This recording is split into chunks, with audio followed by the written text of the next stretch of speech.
If you ever need proof that I have no life and nothing better to do, welcome to Duplicity Loop. I don't even know what this game is about. I didn't read the description. This music is driving me insane! I thought I had it perfect. That's how it all started. And I was perfect at first. It was a simple mistake, but it wasn't something that could be undone. Because of that, wasn't I able to be perfect? I didn't do anything wrong. I didn't commit any sin. And yet everything was ruined. It was all my fault. Is my headphones plugged in? Yes. A special child. A gifted child. A blessed child. But that kind of child doesn't make that kind of mistake. What am I then? Who am I if not? Hello, Pikachu. This Wonderland is a convenient place, isn't it? For who? Magical girls that want to kill? What the fuck am I playing right now, dude? A fucking whiplash just hit me. What am I doing? What is this game? For me, magical girls don't want to live. Well, then come at me. Why do we need to fight anyways? The queen demands it. Are you looking to die again? No, but Seraph strikes. Ephalion Prairie. Oh my god, I'm not gonna. No. The sound echoes as though something is broken, but nothing is broken, or maybe it broke a long time ago. What the fuck is this writing, dude?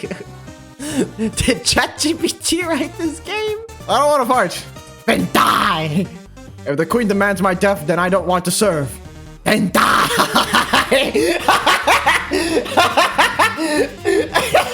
Oh my god! Strike!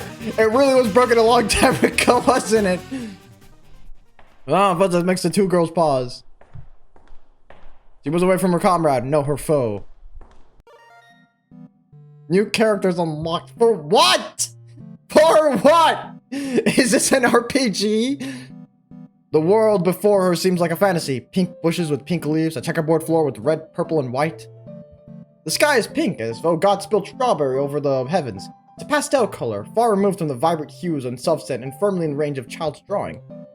Far over the horizon, she can glimpse a fantastical, elegant spires indefinitely beyond her reach.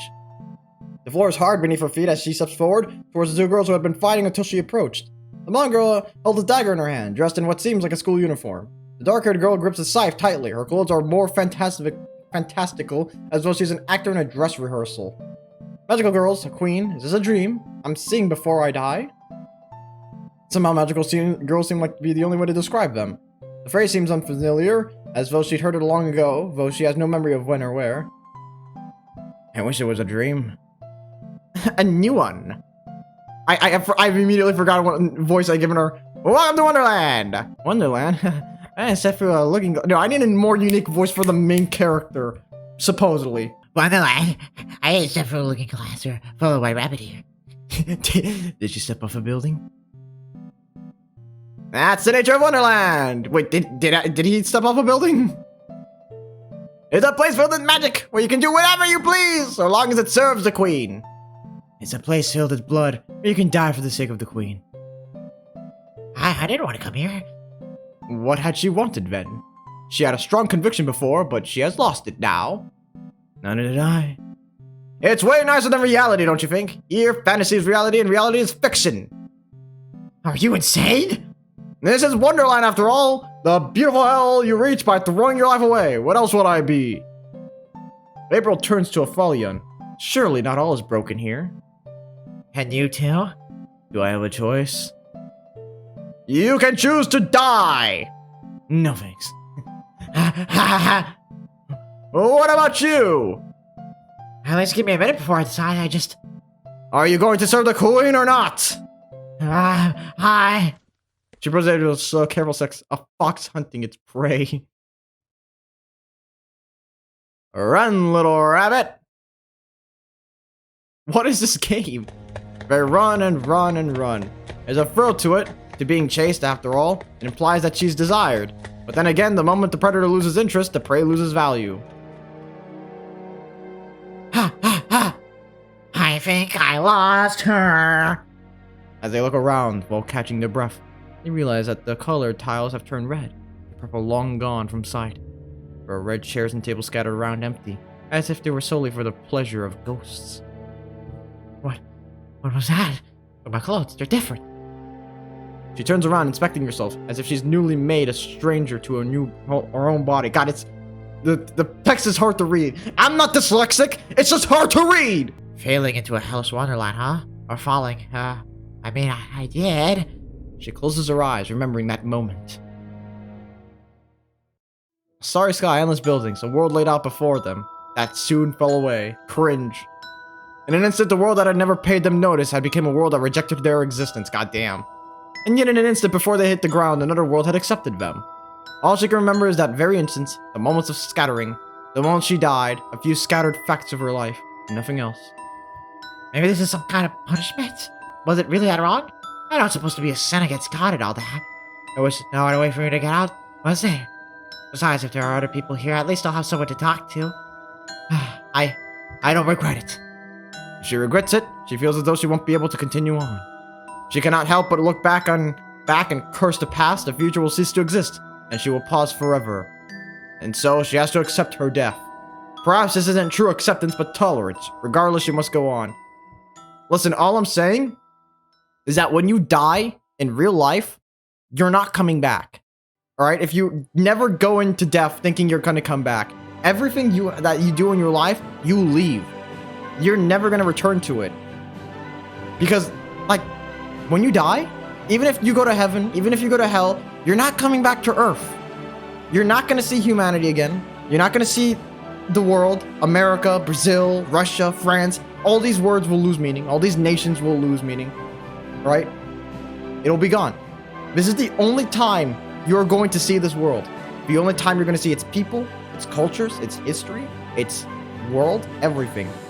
And because it's the only time, it's special, right? And I believe that the best way to live life is to simply experience as much of it as possible. Not by, like, throwing your life away doing stupid stunts or anything, but by learning about it, right? Learn about the history, the nations, the people, the cultures, the way we live, the different sights, the sounds, the arts, everything. And that's what I try to do. I mean, do I live in England? No. I think I made it pretty obvious I live in America, but do I love British English history? Yeah. Do I learn about the Vikings and the Anglo-Saxons and the Normandy landings and Charlemagne the First and the conquering of England by the Romans? Hell the fuck yeah, because all that shit's interesting. So I try to live my life by learning as much as possible. And I think you should too. And if everyone felt at least a little bit of that, I feel like there'd be a lot less conflict in the world because we'd all realize at the end of the day, nothing really matters. There you go. There's the nihilistic message. We all knew it was coming, but we didn't know it. Oh, they pulled a fast one on us. Go looking for the magical girl who chased you. Go looking for the magical girl who didn't fight. I wonder which one of these will kill me faster. You can't see my mouse, so you don't know which one I'm gonna pick. Well, one seems depressed and the other one doesn't, so... I mean, if this is all about acceptance, accept the world we live in. I'll go see the magical girl who tried to kill me. Why not? Everyone wanders around, retracing their steps. Eventually, they bump into the girl from before. You again! Do you have a death wish? Not really. I was just wondering why you're so set on fighting. It's the Queen's command! The Queen? The Queen of Hearts from the storybook? Yes, and also no, but I don't think the Queen will want a weak one like you. Everyone tenses, limbs locking up. The brave that cannot fight, that has fled and now returned, has nowhere else to go. I'm really excited. After all, doesn't the Queen of Hearts love the color red? Damn! And a rose blooms from the place so struck. The blade that has pierced the heart retreats, coming away painted crimson. It hurts. It hurts. It hurts. Die already! Bye. Just referencing random fucking 70s show.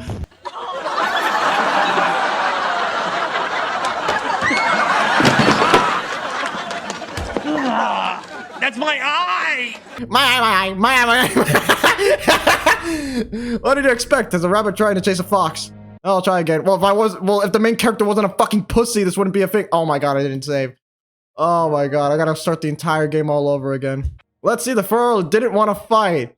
It's pattern sky of the world. Standing perfect for child's daydream of Wonderland, perfect for hiding the blood beneath. The further they walked, the more the red tiles turned to deep purple as if warning them away. Even the bushes changed, shifting from deep reds to cooler tones. How does a place like this exist? It's unsettling. It's terrifying. Wonderland. Alice followed the white rabbit into the fantastical land where everything was topsy-turvy and everyone was mad. At the end, her sister called out her name and she went back home. Ariel didn't have a sister. Ariel didn't have a family at all. I guess I can't go home. And so there was no one to wake Ariel from the dream. So the nightmare was set to go on for all eternity. Well, no, because she died before and she didn't seem to wake up afterwards again. I'm pretty sure if she dies again, she's going to die forever, like usual. Hey, it's you. She waved at the dark-haired girl she'd met before.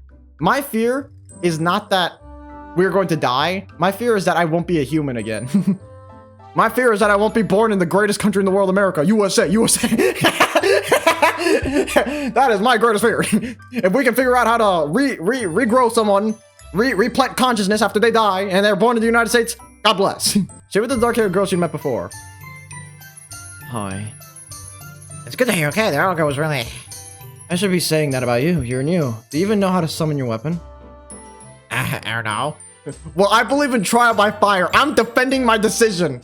You should have trial by fire. Trial by fire!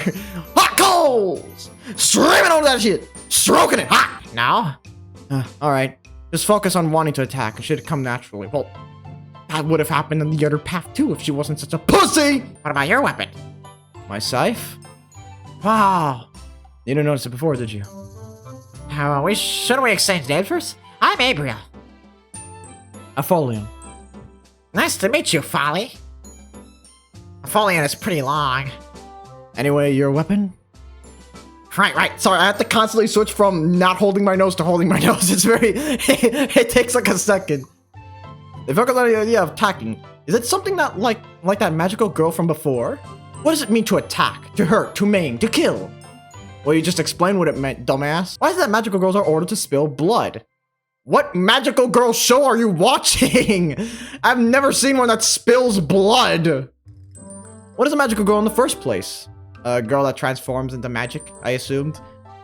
Have you ever watched an anime? Like Pearl Harbor Moon, there you go. These questions torment them and they can't imagine to summon anything. How does it torment you?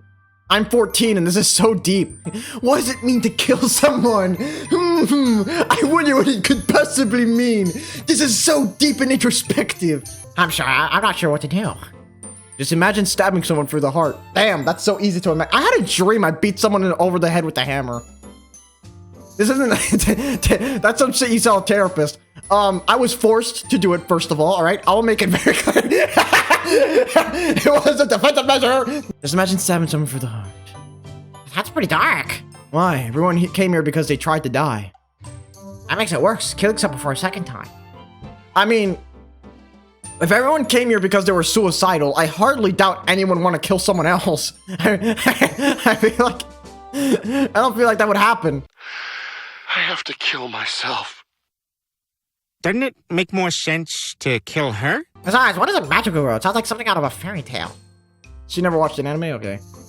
You know, most people who came here figured it out pretty quickly. Guess I'm not most people then. A magical girl is someone who failed to die. What?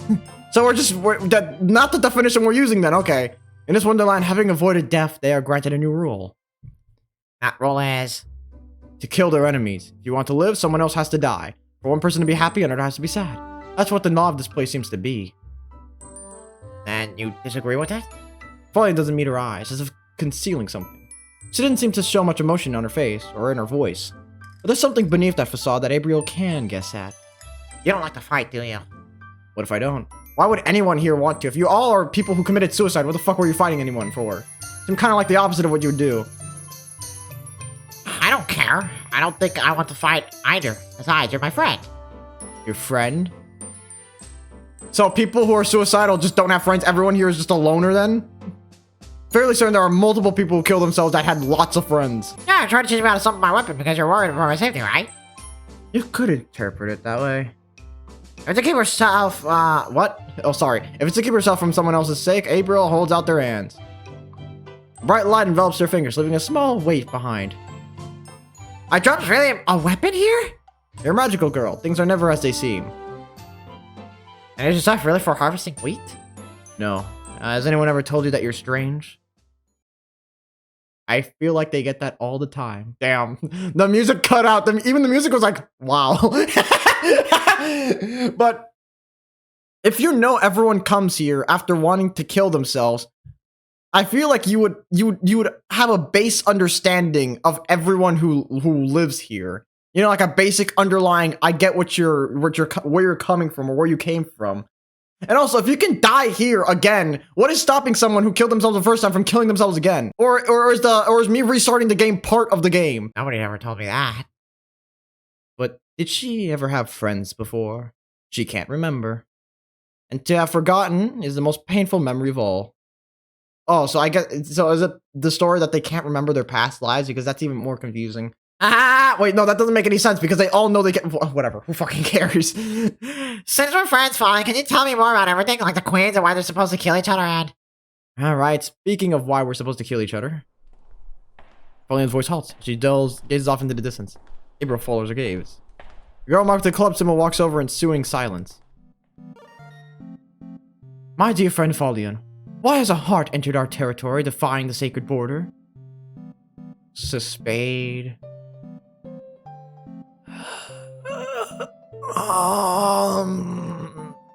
Spade.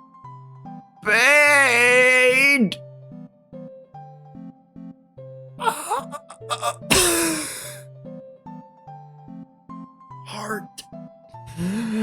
You did it, olaterrio. You successfully guessed all of the characters. The girl is expressive, but there is something in the darkness of her eyes, something hollow and out of place. Yeah, her soul. She doesn't have one.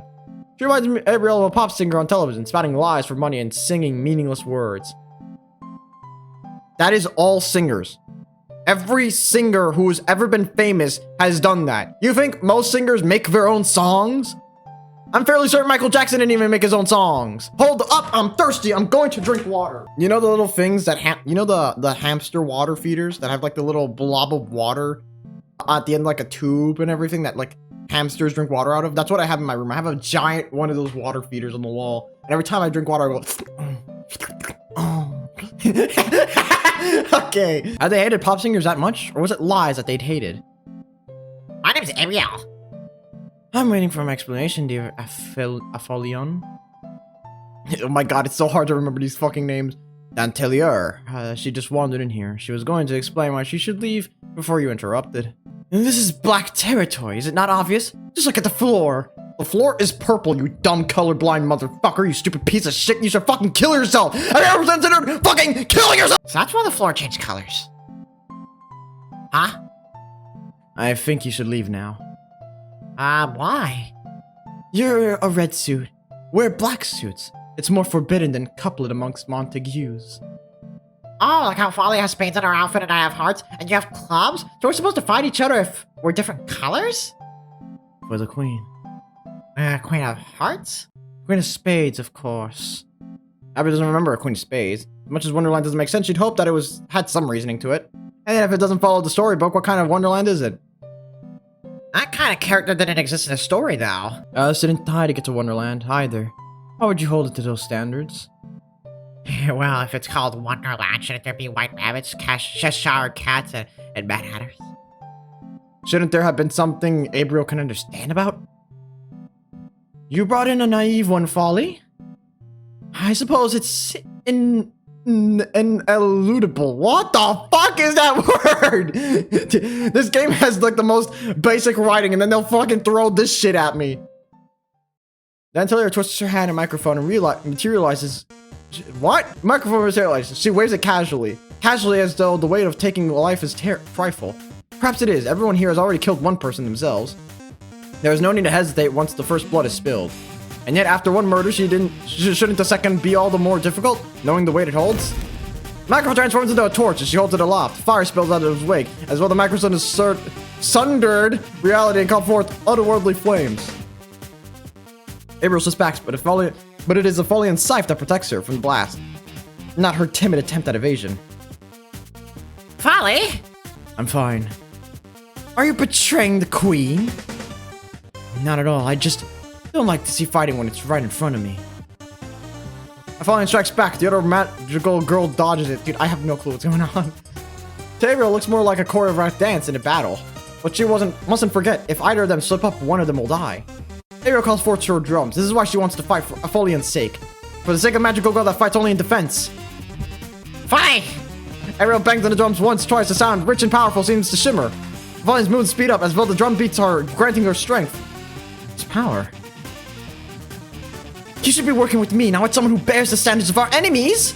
Aphelian's stifle cleaves through her flame, defying reason. In the first place, magical girls are denial of reason. They deny the reality of their suicides, landing in Wonderland. Ah, so you're just gonna explain it now. For them to defy other laws of reality is trifle. I feel like that doesn't make sense, but whatever. In Wonderland, no such laws apply. For what? For you to kill her? Oh, but of course! Why does everyone here want to kill me? You're very good at stepping into bad situations. Take this more seriously! Huh? The setting is so perfect you're messing it up! Setting? Dentalaire waves her microphone and sidesteps attack as she speaks, arms moving about in grandiose motions. A wonderland of death! Girls forced to fight each other. Two opposing queens who use us as their pawn. What? Oh, what? No, what? Who's talking? Who's their pawns in the war? It's a perfect setting for me to act! Maybe you're the one that should be taking this more seriously. It's at that moment that Aphelian's scythe lands Dentalaire's neck. She wrenches the microphone from Dentalaire's hand and clatters it to the floor. Ah! Now that the fight has ended, Ariel dismisses her drums. Are you prepared to die? Wait up, Polly. We don't have to kill anyone, right? You don't even want to fight. I don't want to fight without reason. If you're going to kill me, get it over with. She bares her neck like the princess sent to executioner's block with the grace that expects others to fawn over her and sullied royal aura. I have done my best for the queen, and now it is up to the providence of God to grant me salvation from this trial. Polly? You know how much blood is in her hands, Ariel? There are oceans painted. God! Damn. This is the weirdest fucking game I've ever played. Quiet. I don't. We're old enough to fight, but there was a 9-year-old that fell here before. God damn, as soon as that? You're 9 years old, what could you possibly know? A little harder, didn't want to stay in red territory. Guess who killed her? I did. Why? Dentalaire's demeanor changes from overwrought princess to despondent girl. The beautiful mask is stripped away and only something bloodied and cruel is left. What's my role? You, Ariel, you understand, don't you? People like this can't be allowed to live. Oh, it's a timed question. Hold up, save. Why is it timed? What happens if I just don't do anything?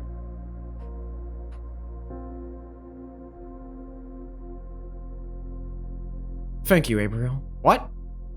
Maybe I should be happy to get to be judged by you. What? Maybe I should be happy to get to be judged by you, Folly. If the only way I can live is by immersing myself in my role to the point where it hurts others, should I really be alive? I've been thinking about that for a long time, and Scythe bites into Dentalaire's neck, sending a spray of blood over the purple and white tiles. In her eyes dull and her body now crumples to the floor. Ariel stares at it unthinkingly. This is death. What was death was what you did earlier. This is nonsense. The cessation of a body, movement, self-thought existence. Technically speaking, death is just your consciousness being lost. Because you wouldn't consider someone with no brain but a beating heart to be alive, would you? So, death is really just that.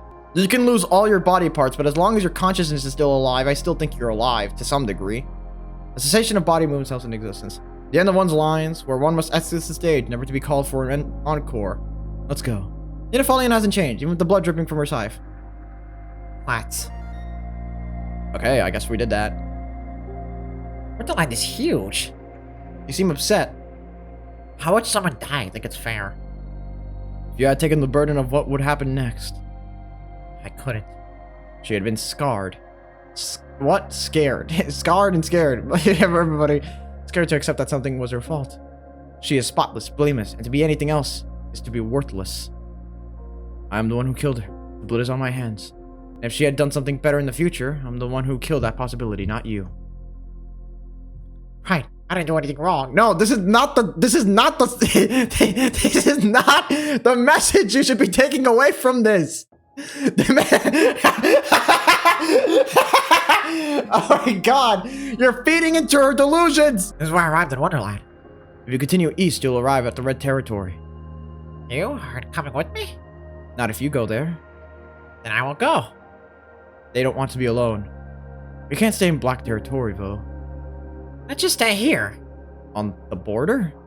Why not? There won't be anywhere for us to stay. I don't think there are places to sleep out here. Maybe there will be. There just has to be other magical girls who don't want to fight, just like us. Alright, let's look. The girls search the area. While everyone glimpsed tables laden with tea and sweets in the Black Territory, the border has no such oases. There is nothing but purple, white, red tiles, rose bushes with thorny branches. How I tripped over something. Oh, did you? The person who looms over her wears a smile, but Gabriel does not mistake it for a kind one. It reminds her of Dentlier's smile, false for the sake of covering up painful things. Gabriel. Why such commotion? Why so serious, Batman? Yeah. She didn't know how to finish a sentence and decides not to. What are they? Don't have a fright. I'm ready to fight. Here, let me help you up. Thanks. I heard a bit of your conversation. This is something about wishing for a neutral place to stay. Yeah. Admission to eavesdropping makes her uneasy. If most magical girls are loyal to queens, then this one might have bad intentions. And I might have just a place. And how can we trust you? Oh, you have my word. That's good enough for me. Maybe it's a bit childish, but she wants to trust people. If they offer their word, she wants to believe it. Well, then it's settled. What do you mean it's settled? I'll show you to my humble abode, and you have a place to stay while you attempt to achieve whatever it is you're trying to achieve. Maybe I'll push aside the fact that she had no plans for the future until now. However, now that she had been reminded of her lack of purpose beyond the moment, she felt fear. As well as she looks towards the future, she won't exist in it. In order for the future to exist, the past and present too need to exist, but do they? No. Brother, the future does not exist, and neither does the past. All there is the present, alright? There's always more past in the past, more future in the future. You're never at the future, you're never at the past. And they never come to be. It doesn't exist. It's a myth, an illusion. Created by God to keep man down. But we're gonna leave this planet, we're gonna go into space, and we're gonna colonize the universe! Humanity! Humanity! Humanity! Like 400 years from now, the Intergalactic Human Union Association just fucking conquering other planets, and everyone's like, oh my god! It's like Star Wars, except colonialism on an intergalactic scale. Don't worry, guys, it's moral. They're not human, so they don't have human rights. Dude! No! That's gonna be a thing at some point. Come back to this video. When the first non-human person comes in here and there's a court case going, well, they don't have rights because they're not humans. Come back to this video. Put this in the courtroom. All right? Put this shit in the courtroom. Okay. Gabriel? I'm okay. Because if she isn't, who is she? Mentally scattered, I'd say. She hasn't had a straight thought this entire time so far. Let's go to the place where you can have a resting space. Oh my god, Bit Crush. Chapter 1 end. You're such a good girl. Every day I was reminded of that. I was the prettiest voice in the choir, the loveliest lady in the group photo. I had private lessons with the pastor, every day in and out. You're such a good girl. Dear father, are you doing well? Dear father, do you miss me? I'm sure everyone is mourning. I'm sure everyone misses me dearly. But Alice followed the White Rabbit into Wonderland. The White Rabbit tempted Alice to sin and stray. Don't worry, everyone. Once Alice kills the White Rabbit, she'll come back home, won't she? Won't I? No. When you die, you die. Oh my god, we're replaying the scene again? Gabriel, aren't you going to do it? It's okay, take my hand. Gabriel recoils, that hand covered in blood, she rejects it. It's okay, Gabriel, this is not what I did last time. After all, wait, what? No, it's a dream sequence. I'm doing the wrong voice. After all, I wanted to die. Hi. She doesn't want to see this. You have my deepest gratitude. She doesn't want to hear this. Hang out. She doesn't want to accept this.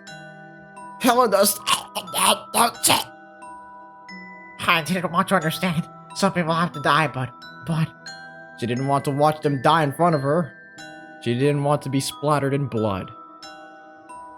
It wasn't mercy. It means your hands are clean. My hands. They're so white. Oh, never mind. She stares at them in shock. Wet, shiny blood drips from her paws. It is more than mere stains. Her palms are sliced open. Rose petals of blood falling from her flesh to the greedy earth. Why would the Holy One you with salt person? Does my death not please you? I didn't want anyone to die. Let's send the sinner down to hell. Who is the sinner? Stop it! Isn't it Gabriel? You don't want another little girl to die, do you? Stop it! Aren't you happy? You said you under... Stop it!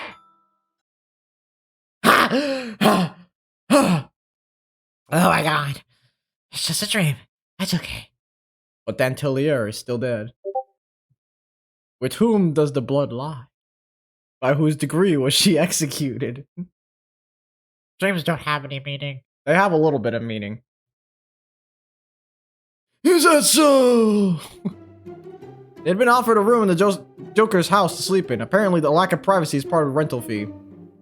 No one uses dreams to process events, though they might not match the truth. But like fraud? Fraudulent slip. Ah, yes, I still remember that Fred Brick Bears a 3 episode. I'm probably not finishing that game now, brother. It's been like a month since I fucking even bothered to open it up. I still have the game and everything. I could go back and try to finish it, but I don't know, man. It just seems like such a pain in the ass. I don't feel like it. She scoffs at the thought. From what Gabriel knows of fraud, his interpretations of dreams are strange and nonsensical, much like the dreams themselves. No. Even other scholars believe the power of dreams. They're not strange as they seem. Rhymes again. Quacks uses special therapy to invoke a brain's power of dreams to integrate memories. You know a lot. I was in college! What a wondrous hell of meaningless labor designed to drive one to death. Ow.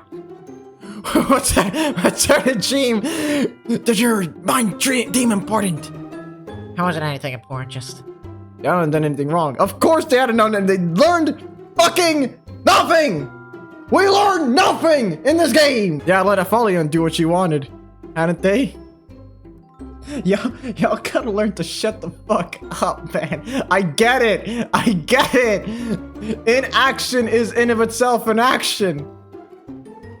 It was Aphelion's wish that stood aside and let her fulfill it. They hadn't done anything wrong, so why did they feel guilty? Because you didn't do anything. That's like seeing someone who's about to get run over by a car and then standing there doing nothing, and then when they get run over by the car, you're like, wow, why do I feel so guilty? And I'm to blush as a trifle. A cup as a tribute and a leader as a travesty. Are you in my room? I mean, I know it's a room in your house, so it's really your room, but... You cried out, perhaps in your sleep, and I felt called to act. Is Folly still asleep? Yes, she sleeps, and her slumber is deep. Shall we go to tea? Sure, tea sounds nice. Don't drink it, it's poison. They follow her downstairs to the kitchen. The house has 2 bedrooms on the 2nd floor, which the Joker had offered to Gabriel and Aphelion. Considering that it's a house in Wonderland, maybe she should be surprised that its architecture makes sense even if its presence doesn't. I shall brew tea for you. Gabriel sits down at the small table in the kitchen. A table. The kitchen is split between cherry yellows and sky blues. It feels more like 2 kitchens mashed together than a kitchen one person designed. Tells a story, she's sure, but she doesn't know the language. That it's 2 people mixed into one, that it's red and blue. We're all in this together. Despite the destruction of the kitchen, she can't make sense of the unease that has followed her ever since. She shakes the thought away. Dantelier is dead, and the dead cannot come back, can they? Not even in Wonderland. Why do you talk like that? With rhymes and so dramatically. Is it part of why you're the Joker? I'm not the Joker! I'm the Joker, baby! Something dark slides out from under the brightness of her eyes. The Joker's role is to speak in riddles, to watch the story unfold. It is to remind the audience of the comedy of it all. And the tragedy. I'm Tragedia, entrusted with both. Wait, aren't there 2 Jokers in a deck? And so there are! April hesitates. She has witnessed enough death, hasn't she? Why should she ask about more when trepidation sits heavy on her chest, warning her not to speak? However, she wants to know regardless. What happened to the other one then? Shadia smiles and smiles, in the place of the one who is absent. There was no place for a comedia here in Wonderland. His role was cut short, and only Tragedia was left. I'm sorry for your loss. Don't be, I'm sorry enough. We came to Wonderland together, but parted far too soon. Perhaps if I refused to go, but alas. Her voice thus far had been sharp-edged to it, but when she speaks next, it's smooth out and sweet. The discarded mask mask is picked up once more. Their deaths can never be erased by the leaf. Everyone in Wonderland has died, and everyone's seen death or killed someone. So why is everyone so cheerful? You do the same, Miss Protagonist. Protagonist? Me? Here we play the game of pretend. What we do not acknowledge will vanish forevermore. Not hiding anything. Perhaps you believe that to be true, but the truth remains, it lies in the blood. Blood? It's all your fault. Everything has always been your fault. She stares down at her hands. Does blood truly linger there? Nah, you're completely innocent and have done nothing wrong in your entire life. Is it something that she has forgotten? Miss Protagonist, what plot thread did you let go of? I let go of anything! Then unfurl your hands and let me see what you have clung to. Her hands are clenched in a tight fist, so tight that the knuckles are pale as her hands tremble, ready to punch. As she opens her hands, they are empty. She has nothing to cling to but herself. After all, Abriel doesn't remember. After all, she can't remember her parents' faces, the names of her friends, or even why she jumped. There's only one light of the stars searing in her eyes, the rush of wind, the city lights blurring as she passed them by. Tragedy places her hands over Abriel's. Abriel is almost startled at the warmth of her hands. Shouldn't tragedy be cold? Why should tragedy feel this warm? And then it strikes her. Tragedia's hands are the warmth of blood. Why did I let go of it? Were those things not precious to me? What you have clung to is that which pains you most. The stairs creak. Abriel flinches. Tragedia withdraws her hands. Ah, and so She gestures dramatically, pointing at with a flourish. that one has awakened. Falling the stairs at Tragedia for a moment, and then finished descending the stairs. Good morning. Good morning, Violet. Did you sleep well? Decently? Why are you acting like that? Abriel falters. How could Aphalion be so unaffected? When she, the one who shed no blood, is haunted. But she smiles regardless. If this is how Aphalion can keep going, after everything she must have witnessed, Abriel cannot deny her that, can she? Now that you have rested in my house, whatever shall you do next? I have my doubts, you see, when it comes to two magical girls can do to change Wonderland. I'm absolutely perplexed. You must have worked very hard to rhyme all that. Tragedia is unfazed by Aphalion's deadpan response. He takes their bow. Oh, I do my best when it comes to rhyme. I never rest. Abriel can't even muster up a laugh. Then, more over the top, Tragedia acts, the more Abriel's reminded of their words. Is the smile they wear right now the smile of their commedia? Does anyone have a genuine smile in Wonderland? Regardless, you do have a point. I decided to follow you to see what you wanted to do, Abriel. So, what is it? You better have a plan, because right now it just seems like you killed people for no reason. I didn't kill people. I'm innocent. No. No, I see. I think you killed them on purpose. Every death that has ever happened has been on your hands, Abriel. Why would you do... fucking Desperia just fucking stabs herself. Ah! Why would Abriel do this? Oh my god. What I want to do? I want to be famous. My god, this new season of Total Drama Island fucking is dog shit! It's fucking dog shit! How to change Wonderland? A silence settles over the room. Even Abriel is chagrined by their boldness. However, words that have been spoken cannot be recanted. Ha ha ha! Insert the laugh here! Miss Protagonist, you know what you will be undertaking! No one's even met the queens. Huh? Then why does everyone follow them? It's easier that way for people. Dantelier was that way too. Even if they make you do terrible things, you have someone to listen to and obey.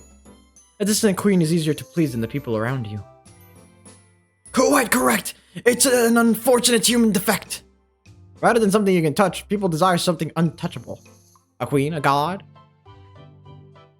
I don't know about you, but I see a lot of people damning God whenever they stub their toe or close a door wrong or whatever. I don't know if that makes it any easier, buddy. It does not matter, as long as their untested power is absolute and their orders are clear. Cat. Still, isn't there a way? I don't know. At most, the queens order people through signs, strong feelings, dreams, that sort of thing. They are beyond the stage, directing from the shadows. What about you, Tragedia? Tragedia? You're a joker. Neither of those queens can command you, right? I am the chorus. I remark upon the play and do not act. So you won't help. I have provided you with shelter. Is that not an overstep in myself? There has to be a way to convince her, but... Find another way. Mention Commedia. Oh, baby. It's time to mention Commedia. Bring up the past and trauma immediately. What about Commedia? If Wonderland changes, what happened to him? What happened again? Do not speak of them so lightly, puppet of the stage. The air grows heavy. The sorrow fills Abriel's hearts. It's a thick, unnatural thing. Syrupy and dripping through their mind. Thoughts invade their head. A desire for death. A desire to quit. A desire to crumble to their knees and weep. Tears well up in their eyes, searing their eyelids and dripping down their cheeks unridden. They cannot pinpoint a reason as to why they feel such sadness, but it fills them nonetheless. Nevertheless, leaving no room for any other emotion or thought. As if we're in life, so too were we in death, falling together into the leaf. We were reborn. Commedia, my lover, Commedia, whose loss tore me asunder. Speak of him no more. Suddenly, as the sorrow swept over her, she is filled to the brim with joy, to the point where it's painful to hold back laughter. It hurts to laugh. It hurts to hold it back. There is no escape. More tears roll down Abriel's cheek as her mouth opens in still to the laughter, uncontrollably and torn from their lips. Their body trembles with the force of happiness swelling up within them, impossible to fight. They are purely happy with no cause or way of ceasing, and that happiness crowds their brain with nothing but struck, stupid pleasure to be alive. Excellent! With the clap of her hands, Tragedia advances, and so too does the artificial joy.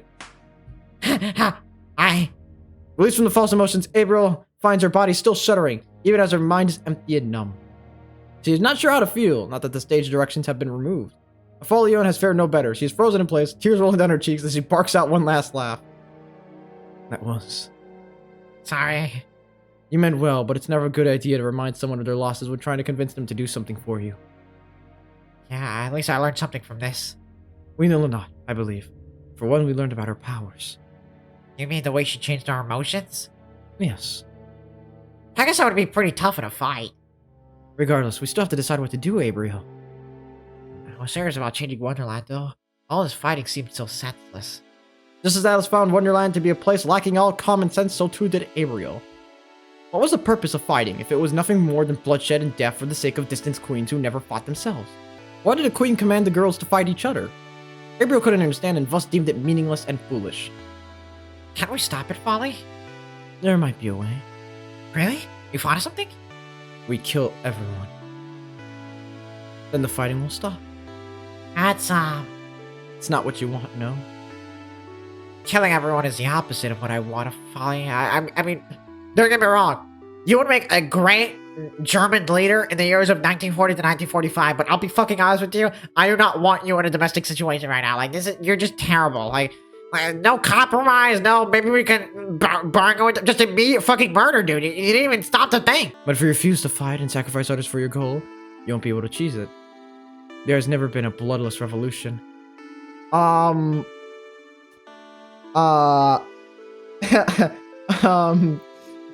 trying to think of one scenario where it was bloodless. They're kind of right.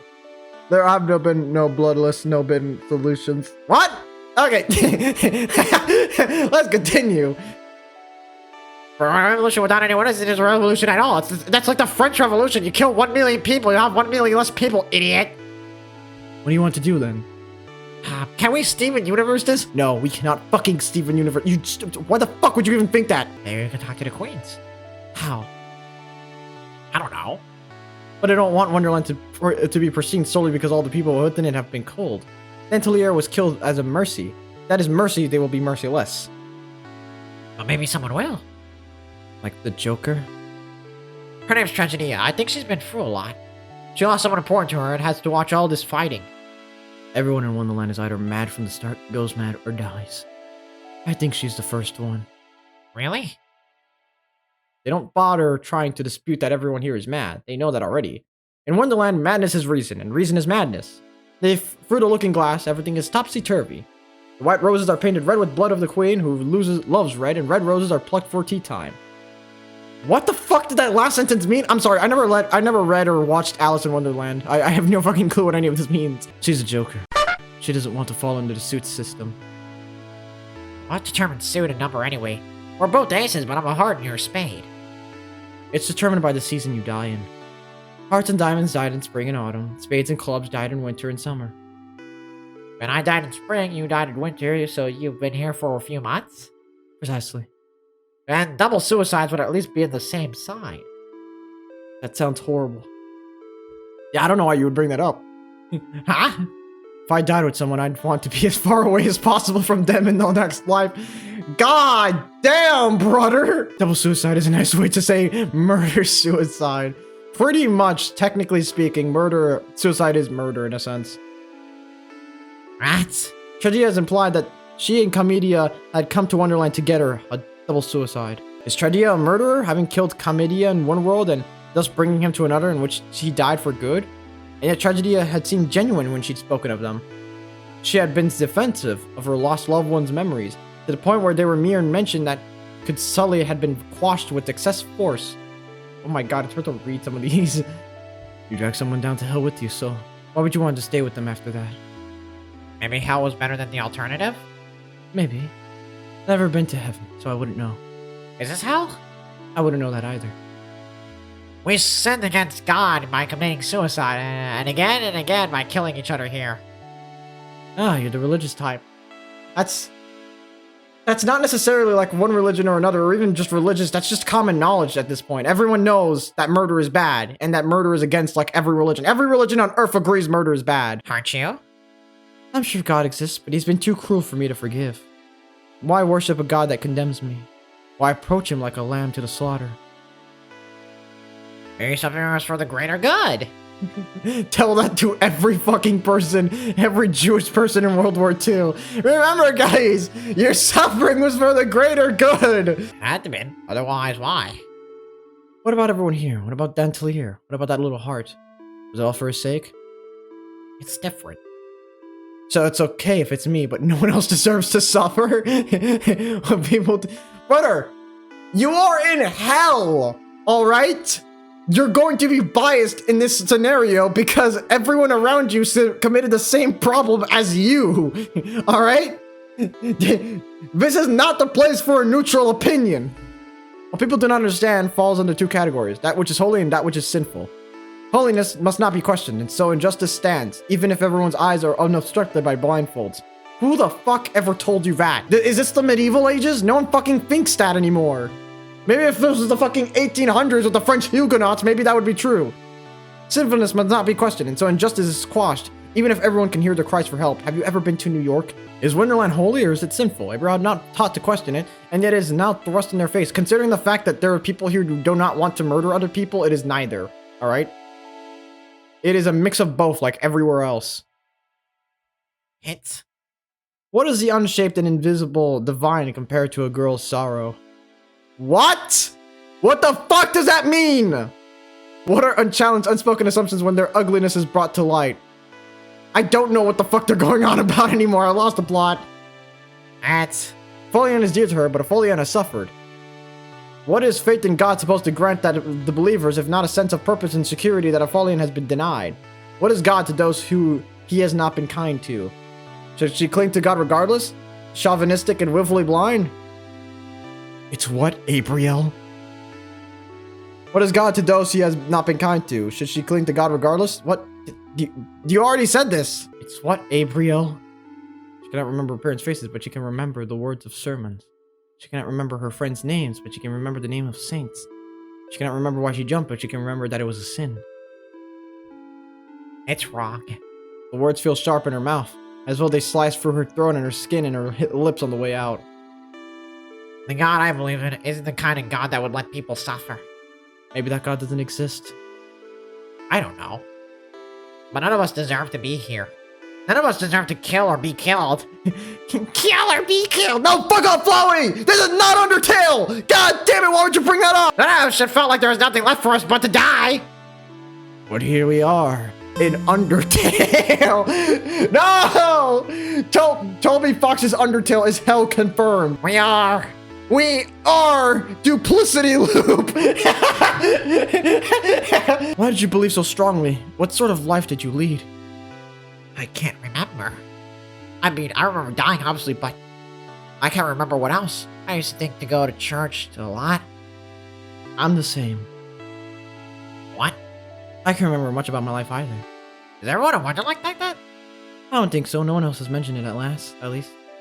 Oh, so it's just us, probably? At least I'm not alone, but we both forgotten things.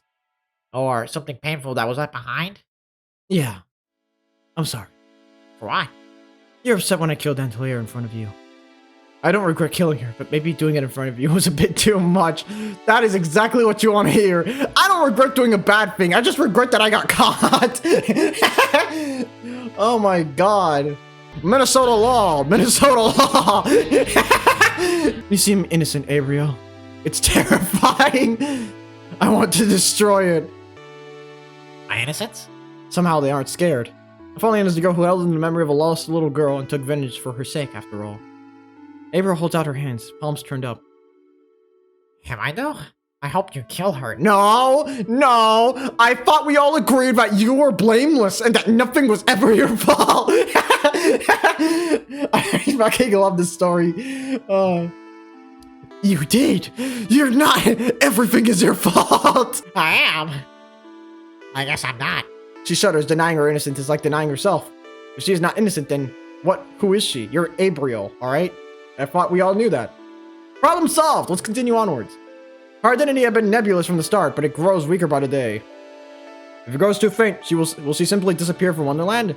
Will the dreamer become too immersed within the dream? Is it a sin we bear together? A sin, a mercy, a justice. If it's with you, I think I could bear any sin. I could bear it all on my own, you know. But Abriel, splattered with blood, bound together with the Folion by a prisoners they sent to the guillotine. They are marked and changed by it, and cannot be undone by it. Is this fucking Duplicity Loop or Batman the Dark Knight? Abriel stares down at the table.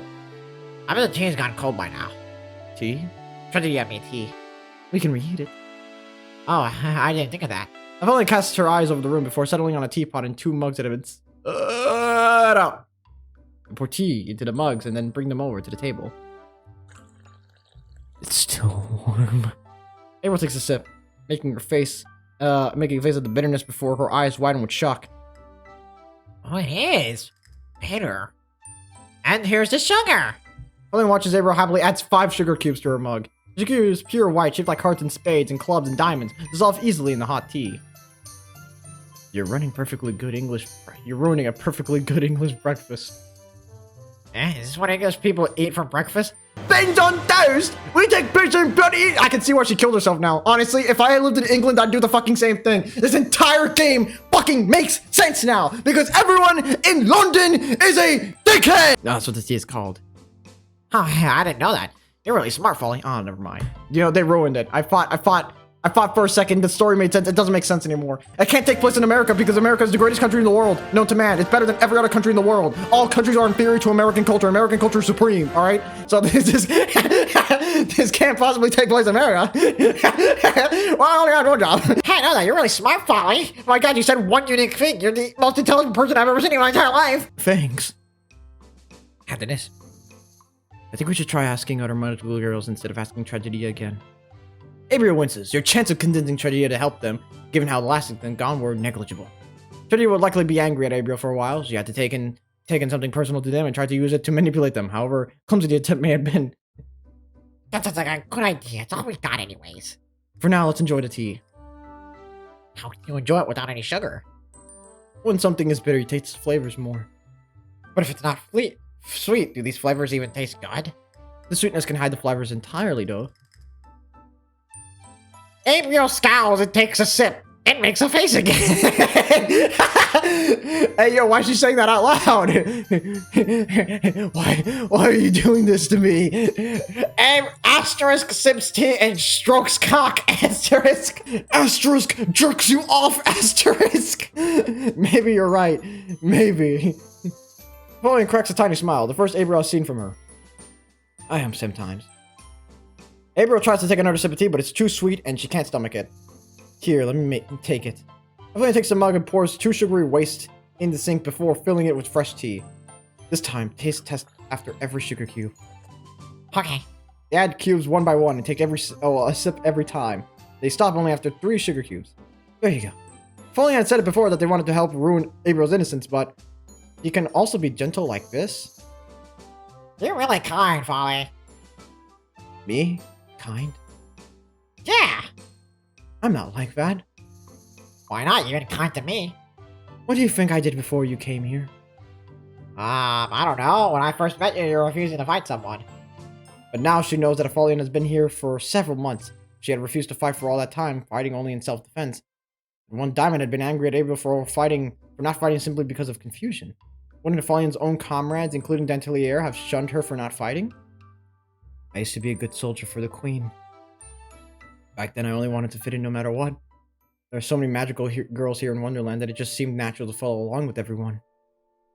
I'm just as bad as Dantelier, even if I didn't kill children myself. I did sit and watch her do it. What the fuck, man? In the cuck chair! What the fuck? After all, I didn't want to fight anyone. It's kind of disgusting, I don't want to fight, but I keep doing it. I can't stop myself. Why did Reagan Ronald have to shut down all the mental facilities?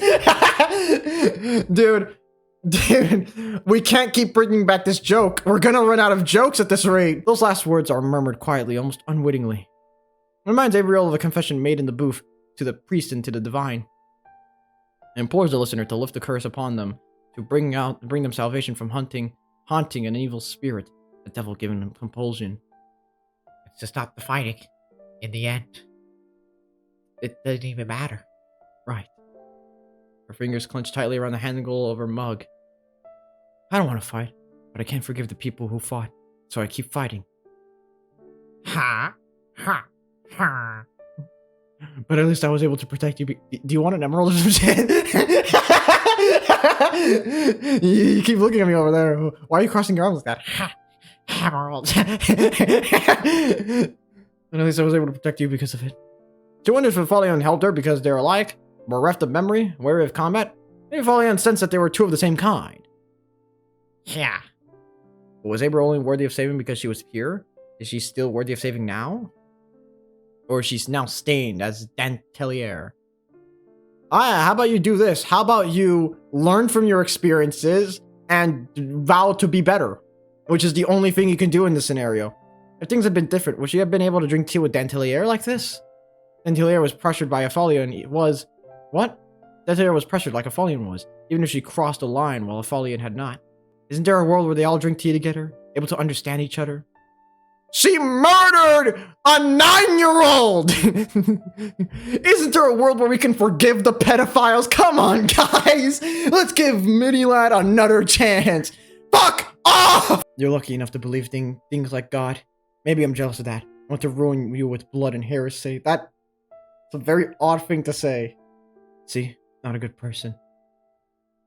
I don't mind bearing this sin with you. You have a good heart. Aphelion witnessed Dantelier kill an innocent. Abriel witnessed Aphelion kill with the guilt. Abriel wonders if she will become an avenger like Aphelion someday. Torn between her desire to fight and avenge her desire to lay down her arms. To stop... What? To fight and avenge and her what? My god, stop! Put a comma, you cunt! However, she's different from Aphelion and back then. After all, she has someone by her side to bear the sin with.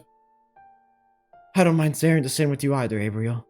Once again, Aphelion is smiling. Abriel can't help but smile back, pushing their darker thoughts away. Perhaps if she pushes them away hard enough, they'll disappear entirely.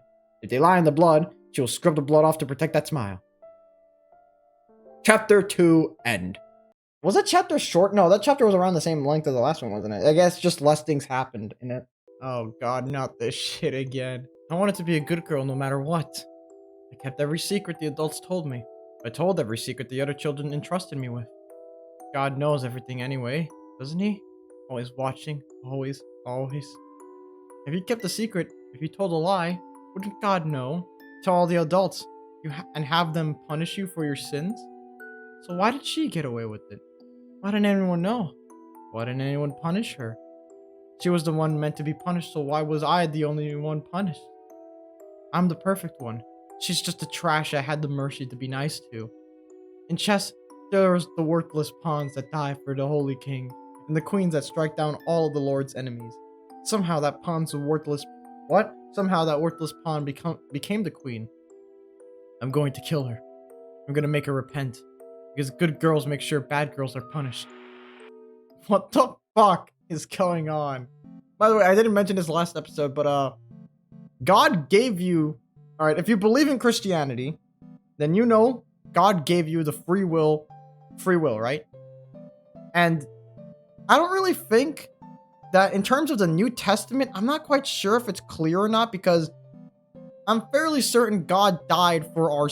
Jesus died for our sins. And in that sense, God gave us free will. Jesus died for our sins so that we could live the lives we want. I don't know if in the New Testament you go to hell for doing bad things. Because isn't the entire point of Jesus dying for us to be holy? I have no idea. It's entirely confusing. But basically, God doesn't make you do anything. Alright? God can't force you to do anything. At least if you believe in the New Testament, he can't force you to do anything. I think. I don't know. I don't read the Bible at all. Why the fuck would I? That shit's 1,000 years old and the story is dog shit. Man, this story fucking sucks. It makes no sense. And there's a fucking Deus Ex Machina. Whenever something goes wrong, the Deus Ex Machina known as God comes in and ruins it. It's super unbelievable writing. So, did you come up with the plan? April shakes her head. They only had a desire to change the world, and the knowledge that they are powerless to do so. Just maybe when we speak to the queens, we can convince them to change things. Apollyon sighs. The two of them are tied together by sin. Apollyon cannot abandon Abriel now. Would she abandon them otherwise? The thought makes Abriel pause, unable to retrieve their usual cheery facade. Are they tied together solely by Dentelier's blood on their hands? Are people tied together first and foremost by the specters that haunt them? The stains that cannot be scrubbed out? The sins that they have buried with the filthy hands? I don't know, man. I murdered someone and now I'm stuck with this other guy I murdered him with. Bound together to love. Figures. Whatever. I came up with something. Really? Finally, that's incredible. I thought. Wow, that's so cool. What? How do you use this thinking secret you've uncovered? Why is it that every time Apollyon thinks of literally fucking anything, Abriel just goes, "Damn, that's incredible." I don't like Wonderland as it is either. Besides, if people in our city keep dying and coming here, maybe Our city? everyone here in Wonderland is from that place. Must be pretty lousy to have such high suicide rates. That's crazy. I didn't know New York was like that. But if people keep coming here, eventually we'll run into people we used to know. And if Wonderland remains as it is, maybe someone important to me will get killed. Someone important to her, huh? Abriel scowls. Isn't Abriel someone important to Apollyon? Well, you're already here. I see. So what's important to you is what you had before. The people you left behind. You know, there's someone standing in front of you who I think is pretty important, but... The people of Apollyon no longer remembers. How young do you have to be when you die to end up in Wonderland? Not sure. I think that Joker is the oldest one I've met, but most people our age or younger. Well, maybe we'll run into some cute kids then. Cute? What are you, a pedophile now? Jeffrey Epstein!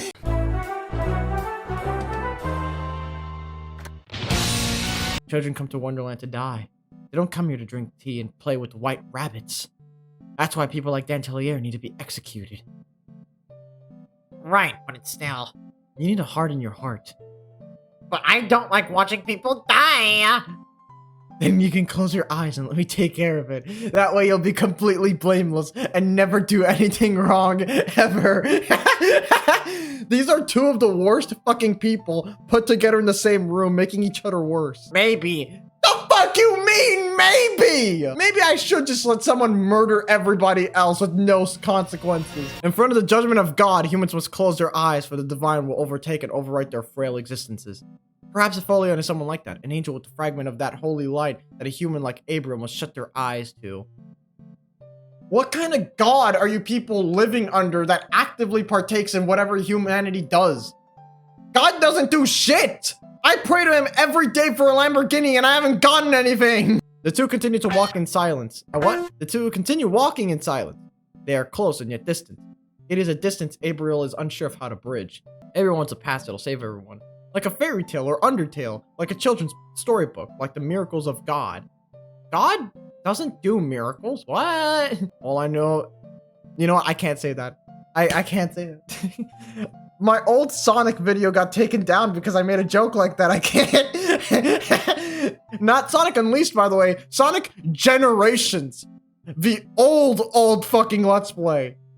One of the episodes got taken down. Oh my god, who knew the consequences of my actions would come to bite me in the ass, man? What the fuck? Folio wants a path that'll punish the wicked. That's called the justice system. It punishes all of the wicked people, except for some, who are above the law. Can paths like that truly converge? Or will one of them need to follow the other? A converted and despoiled lamb? Can you stop using weird words? Aphelion stops abruptly. Ugh. Huh? Quiet. I can hear people talking. Abriel strains their ears. Faintly, they hear the sounds of overlapping voices. We've ended up in red territory again. If it turns into a fight, at least I'll be the target. First we try to listen in, right? Maybe we'll learn something. Quiet, remember? You might be right. I think we can hide over there. Folian leads Abriel to a large rose bush. Though the bush has thorns, they don't prick at Abriel's skin, as if their seemingly sharp tips are blunted somehow. Molly. But for Folian, the thorns leave rose-red marks on their skin. Let's listen. You really still don't want to fight? Oh god, not motherfucking Pikachu again. Pika Thunder! PK Thunder! PK Thunder! PK Thunder! Bro, that motherfucking asshole spams that fucking move every time I play Smash Ultimate! Kill! Still don't want to fight? The Queen will! Bro, who the fuck is this? Who is this? It's Quandale. That doesn't matter. But Jerry! I'll fight if I have to, but I'm tired of fighting. First magical girl is someone Abriel recognizes. The predator who chased her to the border of red territory, even though they're both meant to be on the same side. She doesn't recognize the other magical girl, Cherry, though. She looks softer and shyer than the first girl, less like a sharpened knife and more like a pair of blunted garden trimmers. You're always a good student, so you can't just, not the teacher's pet anymore. It's going to be worse than not listening to the teacher! To a teacher. Huh. Can't be worse than that. I guess that's true. Folian snorts quietly. What the fuck? She snorts now? What is going on in this story?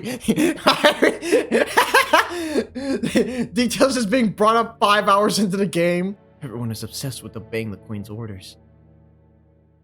They're the ones in charge, so I understand, but there has to be a better way than to talk them, to convince them to stop all. I'm sorry, I didn't read that right. There has to be a way to talk to them and convince them to stop all. Okay, you gotta structure your sentences better. There is 3 twos in this sentence, my guy. 4 twos. Folian slaps a hand over Abriel's mouth. It repeats what? They blush, realizing that they just raised their voices a bit too much. What's that? A blonde muscles tense and her eyes scan about. Her dagger materializes. Is something wrong? There's some rabbits scurrying around. Before Abriel can even blink, a dagger's flying through in the air towards her. Oh yeah, we get the fucking combat music in this bitch. Combat sequence! Combat sequence! Oh! Falling pushes her down to the ground with his weight.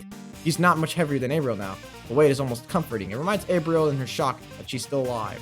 I can't tell if this is just translated poorly or if the genders are just never make any sense in this fucking story. Folian's face is close enough to theirs that they can feel Folian's breath against their lips. Actually, Folly.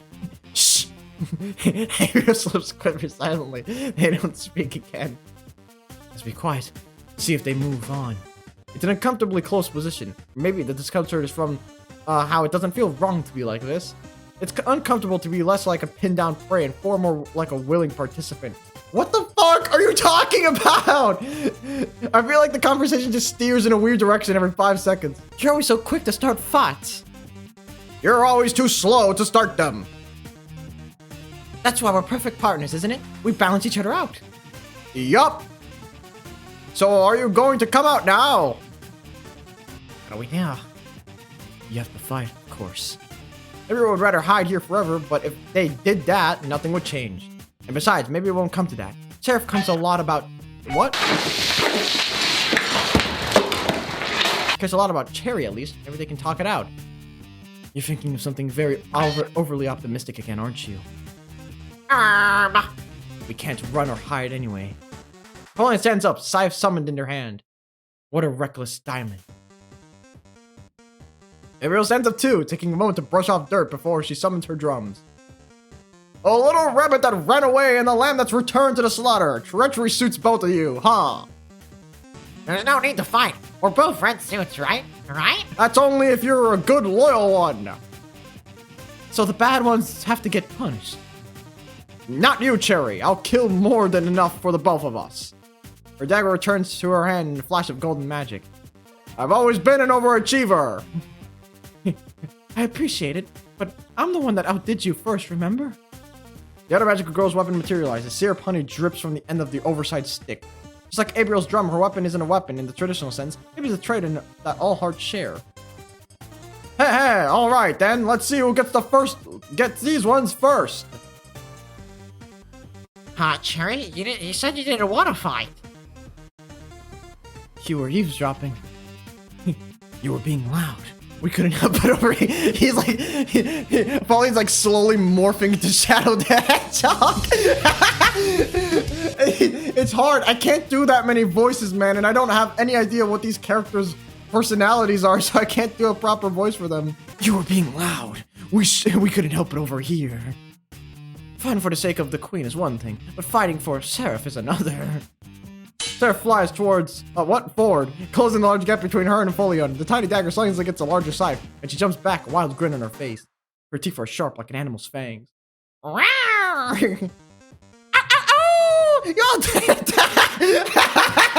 Abriel, the drums? Folion leaps away from another thrust towards Seraph's dagger.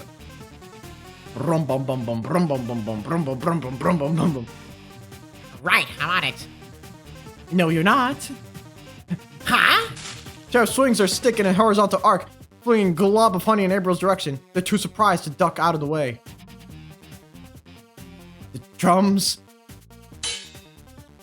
They sound annoyed now, especially with Seraph bearing down on them, endlessly ducking around and under and around their scythe. Seraph is far more agile than Aphelion thanks to her far lighter and smaller weapon. The two had fought before and came to a draw, but that had been more conversation than battle. This time, Seraph is fighting with the intent to win and kill. I can't! Aphelion clicks his tongue and narrowly sidesteps an attempted stabbing. Stabbing? We stabbing it up in the zoo. Do you think you can get free of it? Abriel tries to jerk their hands free of the sticky honey, binding their hands in place. Not like that! Even if they could make a drumstick hit the drum, with the honey in the way, it would be too weak to make noise. I'm not sure of it. Wow, wow! They stumble back. Seraph's dagger pierces the air just before them. What? Going for the weak link is standard. The kid with the lowest grades really brings the class average down. When was this written? Last I checked, no one gives a fuck about the lowest student in the class. They pass literally fucking everyone nowadays, dude. No one cares. There are kids in my class who read like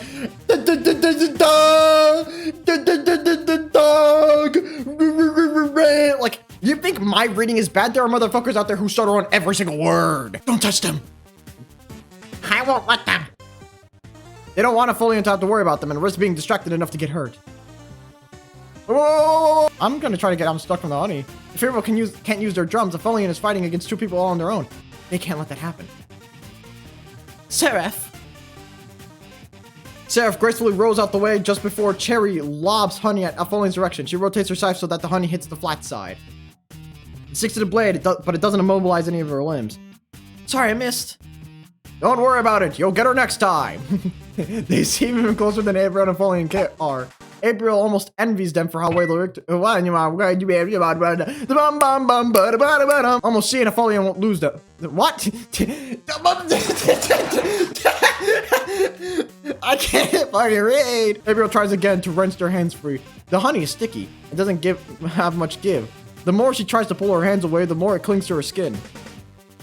I won't let there be a next time. Okay. I have to imagine the epic combat scene happening right now. Cherub flings honey at a Foliant who dodges every shot. Even though she has a heavy weapon, she's still agile enough to stay out of the line of fire. However, Seraph is also trying to strike at her. The 2 red magical girls work in tandem. The ranged honey slinger and the close-up dagger wielder are an impenetrable team. If things continue like this, a Foliant will eventually tire out, and then it will be the end. Abriel has to be useful. She stares down at her hands. The honey, still wet and sticky, refuses to let her move. She can't bring the drumsticks down even once. But she can't drag Foliant down. She can't be a burden to her, so she has to do this. Damn, did I just fucking get stabbed? Abriel. Got one! Abriel only realizes she's been pierced through. The dagger slides out, and her blood is spilt. Damn, you fucking suck at this! The pain is intense enough that her vision goes white, and her knees buckle. She falls to her knees, drums vanishing. There's a faint buzz in her ears that makes her difficult to think. That was a mistake. Scared! No, but you should be. A Foliant moves so fast that Abriel will barely catch it. It's as if an angel of heaven. They are blessed by a divine light that lends the speed of lightning to their limbs. Seraph! Foliant's scythe has landed at Seraph's neck. Her companion, who could only fling useless honey around, is helpless to fight back. I mean, damn, brother. Don't worry about me, Cherry. I don't want to bring you down, so get out of here. Seraph, I won't leave you. But never again, I promised. Are you done talking? Me and Sonic the Hedgehog over there have to get the fuck out of here. Abriel flinches. A Foliant's voice is frigid. When a Foliant killed Dantelaire, that voice had been cold, but there had also been passionate emotion. There had been a desire for justice. Now Abriel can't discern any emotion at all from the other magical girl.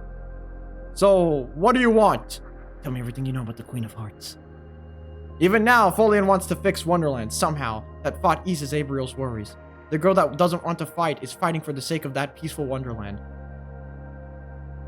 Oh, is it you I need to ask? Abriel's thoughts are hazy. Blood drips from their chest. The dagger had pierced the right side where her lung should be, but her breathing isn't labored at all. Let Seraph go. Foliant's scythe presses against Seraph's vulnerable throat. Talk. I don't know much. But you don't know nothing. Talk. What? But you don't know nothing. Okay, that was a bit confusing for me. This person is really a Foliant, right? Everyone says that that the hearts are special because we share the same suit as the queen. Special. I'm fucking dying. The voice comes out without a halting breath, as though her lungs haven't been pierced. Let another one of Wonderland's contradictions. The queen doesn't talk to any of us, though. Not even the hearts. I really don't know anything, so please let it Seraph go. What? Was that Cherub or Seraph talking? For a moment, Abriel thinks that a Foliant is going to kill her. Instead, her scythe seemed poised for it.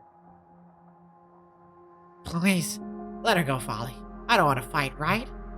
We don't want to fight.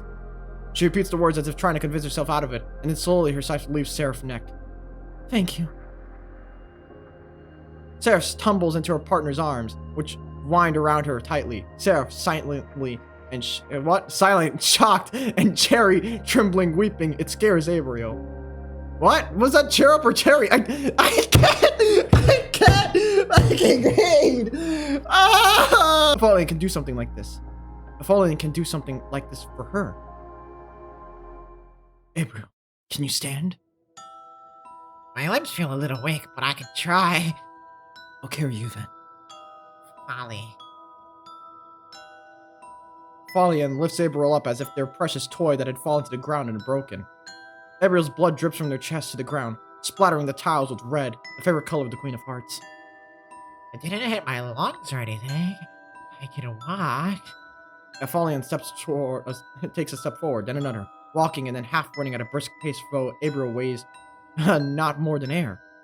Seraph and Cherry are left behind to lick their wounds and to be fought another day. Your lungs don't matter. What? I'm blocking the fuck out, man. I didn't know what the Oh god, he's speaking in tongues! She's starting to feel woozy and the world flickering in and out like a dream. Heart, brain, liver, the three most important organs in the body. That's all we need here in Wonderland. Since Seraph missed your heart, you're fine. Are we still human? We're magical girls. But are we still human? we are made in God's image, she wants to ask, but the words refuse to leave her lips. Don't be silly. We can't stop being human. Then why do you remind me of an angel? Wow, she really is fucking delusional. The blood loss must be pretty severe. Hold on, alright? We're almost at the Joker's house. Black and white and pink and red. That's where the world Abriel sees through half-closed, flickering vision.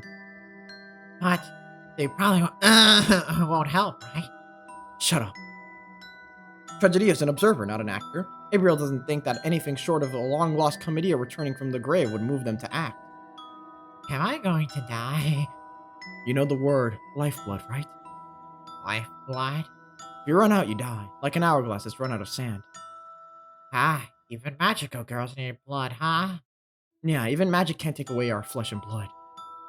Because blood is the favorite color of the Queen of Hearts! Now you're just speaking nonsense. Does that make flesh the color of the Queen of Spades?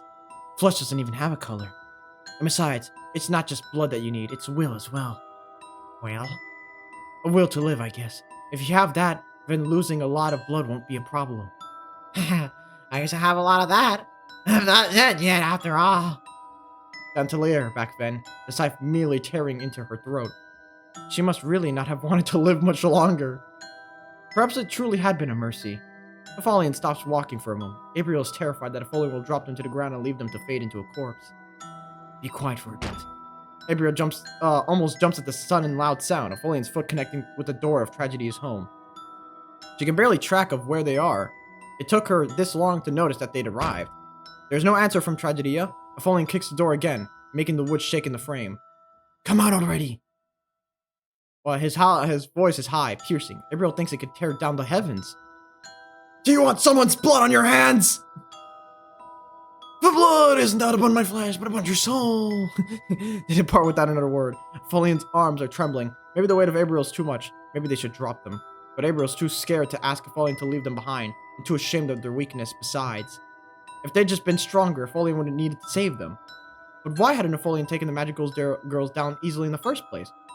Why only after Abriel had gotten hurt? Are you really asking that question now? Is that really fucking... Oh my god. Are you still with me?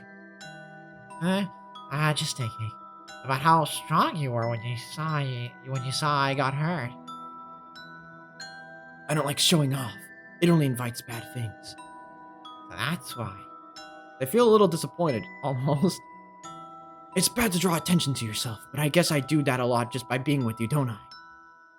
Yeah, but even if it's dangerous, I like being with you. Even if I get you killed? Even then. This is a stupid fucking romance. They've been tied together by blood since the beginning. The beginning? What?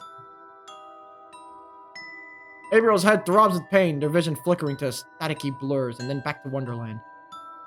We're going back to into black territory now. Okay, so we're leaving the Bloods and we're going to the Crips. Oh, hell yeah, man. We're the Crips, man. Don't fall asleep, alright? What?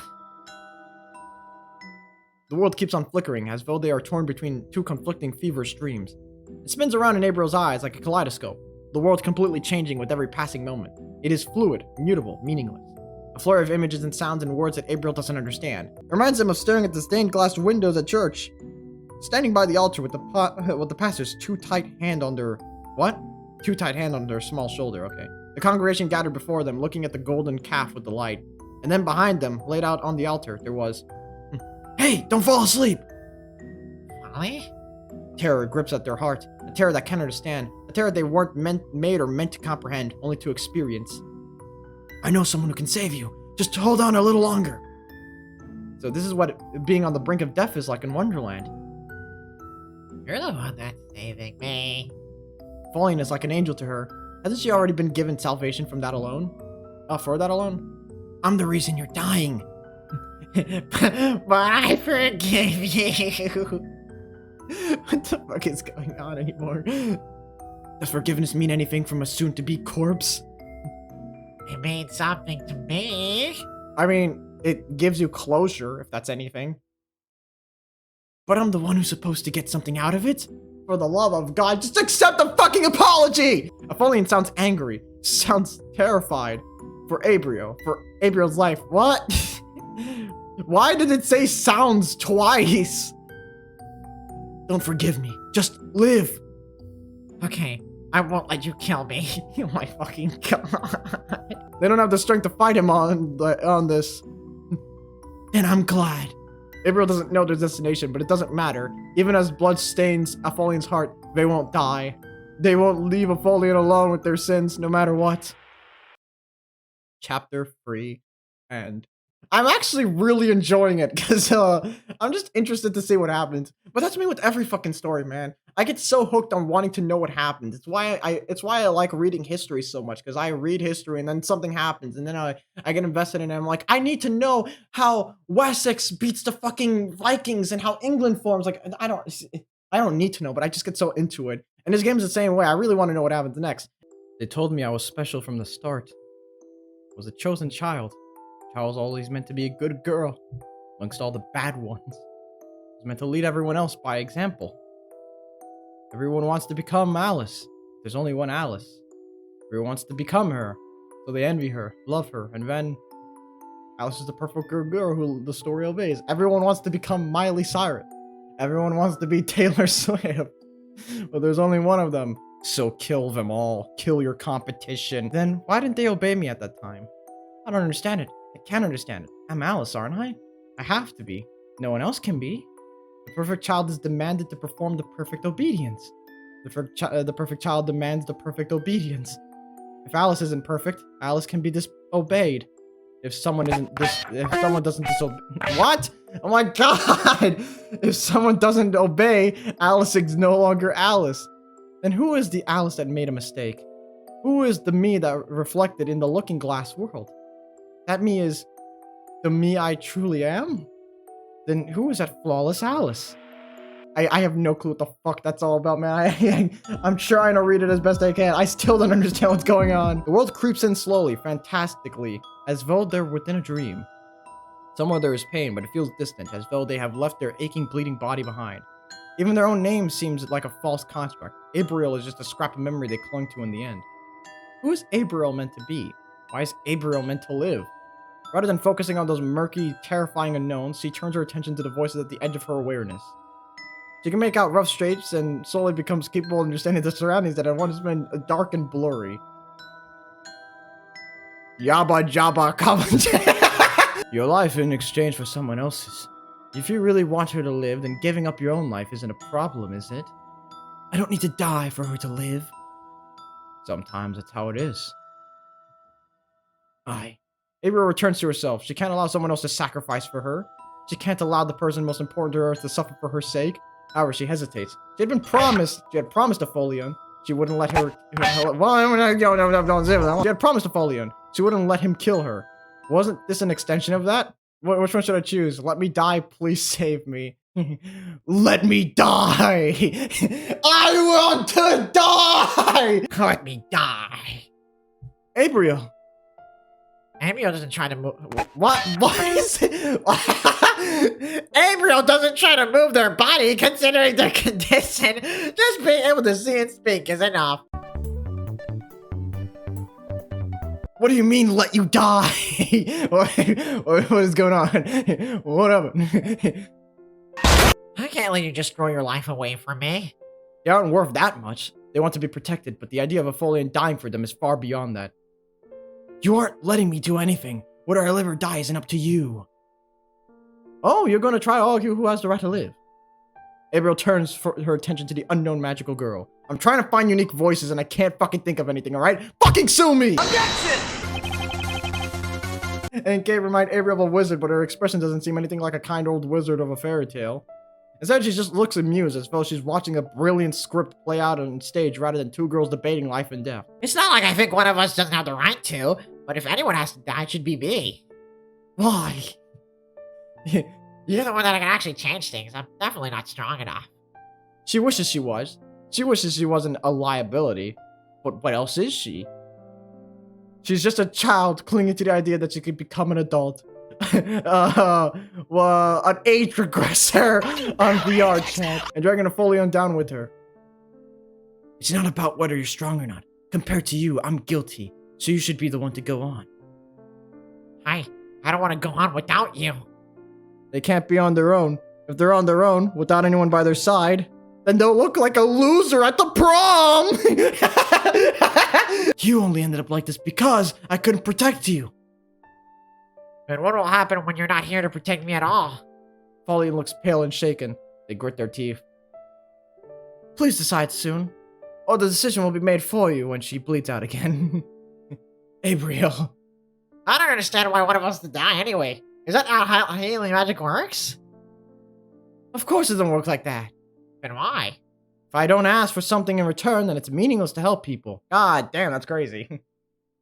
I don't have to help dying people. I need something in return. You know what? I'm gonna say it. I don't care that you broke your elbow. That was the opposite of how Gabriel felt.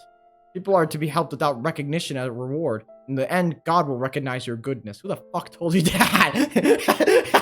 There's no need for human validation, so why is she saying there is? That's stupid. And why would falling dying help you anyway? Gratitude. Huh? If you help someone, sacrificing everything for them, and they only say something trite like thanks, wouldn't that be sad? The fuck do you want them to do? Give you $1 million? There's no economy in this fuck off world. My death is meant to be a pointless thank you? It's simple enough. Well, what about his, They feel woozy, the world before them flickers. They'd almost forgotten that they were still on the edge between life and death. And if I do this, their ciphers at the edge of the magical throat in an instant.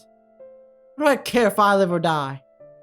If I decided to die and came here, if you kill me, how is that any different from what I did to myself? I mean, if I died and then went somewhere new, and that world was worse than the world I came from, my first reaction would not be, it doesn't matter if I die now, because now I'm stuck in this shithole, and God knows what happens if I die again. Maybe I'll go to a fucking, a worse, maybe I'll end up in Hazbin Hotel. The soldier that wants to stop fighting and killing is willing to do it again for Gabriel alone. It's alright, Folly. Gabriel's hand trails over their wound. The blood is slowly seeping out. It feels like the flesh has been roughly and weakly sewn together. They pull at the wound. Blood dribbles out. Gabriel, don't. I won't let you kill me. If I do it for you, it's fine, right? They try to put on a brave face. Every part of their body is screaming, but their heart is calm. They don't remember why they abandoned living in the first place, but they know that they don't want to go on without his person. But this person, God, certain words just disappear from me, man. However, Folion has enough blood on her hands. They won't let a Folion hurt any of themselves more. So Gabriel will commit this sin and leave a Folion clean. What sin? Wait, what? What are we talking about? What sin are we doing now? You guys do too much sinning around here. I don't know what the fuck we're doing anymore. Folion did that for Gabriel before. Hey, if I do what you want now, you'll save her, right? Rather than sounding panicked, the Folion sounds cold. She awkwardly brings the blade to her side, to her own flesh. You'll both die at this rate. Gabriel's ears are ringing. The last few grains of sand in the hourglass are falling. But Folion won't die. She doesn't have any regrets. Gabriel should be the first one to die. First. What? Alright, I'll hear her. Stop waving that thing around. What? The wizard lifts her cane and then taps the ground. Light spills from the wood and flows into Abriel. A wave of warmth washes over them. Feels like 1,000 memories they cannot touch and that are not theirs. Friends laughing together around the table, fingers interlaced, squeezing the other as a reminder of never letting go, patting the head of someone shorter, soft hair beneath fingertips. The feeling fades as quickly as it came. For a moment, Abriel is dizzy. It feels like with the light enveloping her, Abriel was part of the wizard, drowning in a self she was never meant to be a part of or privy to. Shit, it doesn't hurt anymore. She touches the place where the wound was. No new blood flows out. There is only unbroken skin and sticky, still drying crimson. Abriel! Aphelian's voice rises and crashes. Wait, so Abriel! Abriel! Hey, it's me, the Batman. Batman just fucking shows up. Where's the Queen of Winners? Cheryl. Where is he? Their scythe is gone, with only a small rose petal of blood upon their neck to mark the incident. Aphelian touches Abriel's wound and then hugs her tightly enough to shatter them. Finally, I'm okay. I promised I wouldn't die, remember? I'm literally the character from Undertale. I forgot his name was Aphelian's arms tremble. He doesn't sniffle, he doesn't cry, he doesn't show any sign, and yet Abriel thinks he's weeping with relief. Aphelian isn't affectionate like Abriel is. He doesn't wear his feelings openly and foolishly. You're not very good at keeping promises, though. Don't fucking matter, bitch. I'm alive. She tries to pretend that she isn't about to cry. She can shed more than enough tears for 2 people if she starts. Almost dying is scary, even if she's fine now. And, thanks, Miss Wizard. Thank you very much. She might understand why she wanted to help Aphelian to die, just so Abriel could live, but that light reflects her heart somehow. She can't be a bad magical girl. Thanks, if you want to thank someone, you should call them by name, not by what they look like. I'm Marblight, 2 of clubs. Right, thanks, Blight. Thank you, Marblight. Aphelian is still holding on to Abriel tightly. The words leave trembling lips with a low volume. Probably barely enough for Marblight to hear. Every quiet syllable seems to strain them. You almost died. I'm not sure if you should be thanking me, but I appreciate it. She sounds conflicted. Before, there was no hesitation when asking one of them to die. Have you not been thanked in a while? Once you healed, you can both leave. Abriel had been a bit preoccupied, but now she takes note of their surroundings. Oh, you have a house like the Joker does! Lucky. Most magical girls don't have places like this. Hi, where do you usually sleep, Ollie? I don't. We don't really need sleep. Abriel's entirely sure about that, but maybe it's just that she's had lots of chances to sleep. Even sleeping at Tragedia's house was more because there had been a bed and she naturally thought of sleeping rather than deep fatigue. How's that far from those chosen by the queens? So they play favorites. Like parents with favorite children, somehow the thought feels scary, comforting. It's an emotion Abriel can't decipher. How can you not decipher a bad and a good emotion? What? Fragment of a person Abriel once was before Wonderland. Of course I do. How do you become one? I wanted to ask them about something.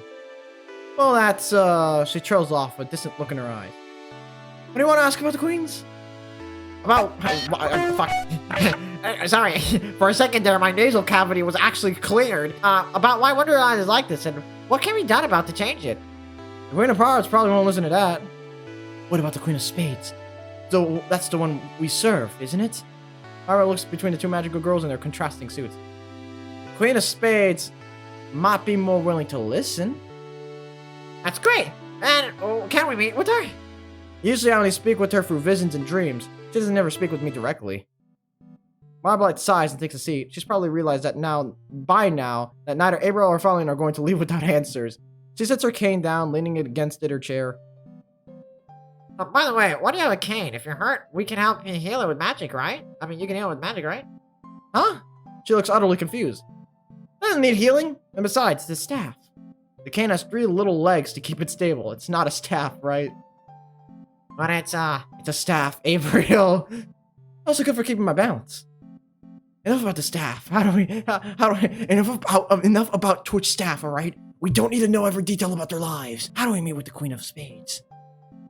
Are you gonna threaten me again? My answer will be the same as last time. Abriel doesn't want Marblight to be hurt. She demands the impossible from them, but she probably has a reason to. Everyone in Wonderland is a bit twisted up. And besides, at least she did help in the end, unlike Tragedia. Although she isn't surprised that Tragedia doesn't want to help, given what had happened last time she let them in. Right. Please, I just want Wonderland to be a place where people don't need to hurt anyone. And anybody has to fight like this. Do you think Wonderland could really become a place like that? With enough hard work and effort, even Wonderland can have 1/5 of the crime rate as Detroit. I want to believe because it's too sad if I can't. She didn't want people like Apollyon to be forced into fighting, killing, hurting, and dying. She didn't want people like Dentelier to die for the sins that piled up as they obeyed the Queen's wishes for bloodshed. And you, Apollyon? I like to believe too. Well, I can't promise anything will come of it, but I'll take you to meet the Queen. The Queen of Spades lives at the very edge of their territory, so far from the Queen of Hearts that at the border you can barely see the tops of the spires of her abode. My God, it's so hard to read. Ah, so that's what those were. She'd thought she'd seen something like that in the horizon when she first arrived and looked around, but she quickly put it out of her mind. I thought it was an abandoned church that we were forbidden to enter. A long time ago, some magical girls fought there. A deadly poison killed them both, so the building is off limits to prevent further deaths. It was a lie to ensure no unauthorized entry. What? I'm sometimes summoned there to heal certain magical girls at the Queen's behest, so I was told the truth. I believe the Queen of Hearts is a similar situation, though. Her home is in the far side of her own territory. Abraham haven't expected the queens to lie in their subjects somehow. That surprises her more than the knowledge of their locations. You didn't expect that? You didn't expect people who are in charge of a country and who tell people to kill each other to lie to their people? Okay, I see. Are there other magical girls who know about this? Mara Blight's gaze lingers on Apollyon for a moment before she replies. There are a few others chosen by the Queen. Was Dentelier one of them? A murderer amongst the Queen's chosen? A murderer? Oh my God! Could you imagine if there's more murderers amongst the Queen's chosen? Like, are you fucking serious? Dentelier? I don't know that name. Ah, I guess not then. Is the Queen a nice person? No, but nice. But once enough terrible things happen to a person, they stop being nice. I'm the same way. But you helped us in the end, so I think you're a nice person, Blight. Let's go. She stands up, cane firmly in hand. You're a little too similar to things I lost too long ago to get back. Gabriel's that kind of person. Huh? That's why I'm with them. There's more than just that. There's a murdered, executed magical girl and a shared dream. God bless. You know, everybody, if we all go around, murder one person, and then head to the President of the United States of America, we can stop crime in America forever. You two are an interesting couple. Be careful not to rely on Apollyon too much, alright? It won't be pleasant for either of you. Huh? She knows that she does. She knows that she needs Apollyon to keep her safe. That Apollyon is the one who gets their hands dirty for Abriel, but Apollyon wants to do that. I don't mind if Abriel relies on me. And when his heart will close if they don't receive recognition from others and do thankless work. They follow Marblight out of Dolor and back into Wonderland, like a flock of sheep following a shepherd, or maybe like children following an older sibling. But isn't it good to do unrecognized work? God will acknowledge you in the end. Did you not already have a conversation with Apollyon about how he doesn't care about God? We're back here again? When it turns from charity to being leeched on by everyone, I think God isn't watching at all. The Queen of Spades understands that. If you're going to drop the name of God in front of her, be careful. You know the Queen well, huh? As well as I can know her, as well as she has let me know her. And why do you know what she demands that children die for her? I can't help you with that.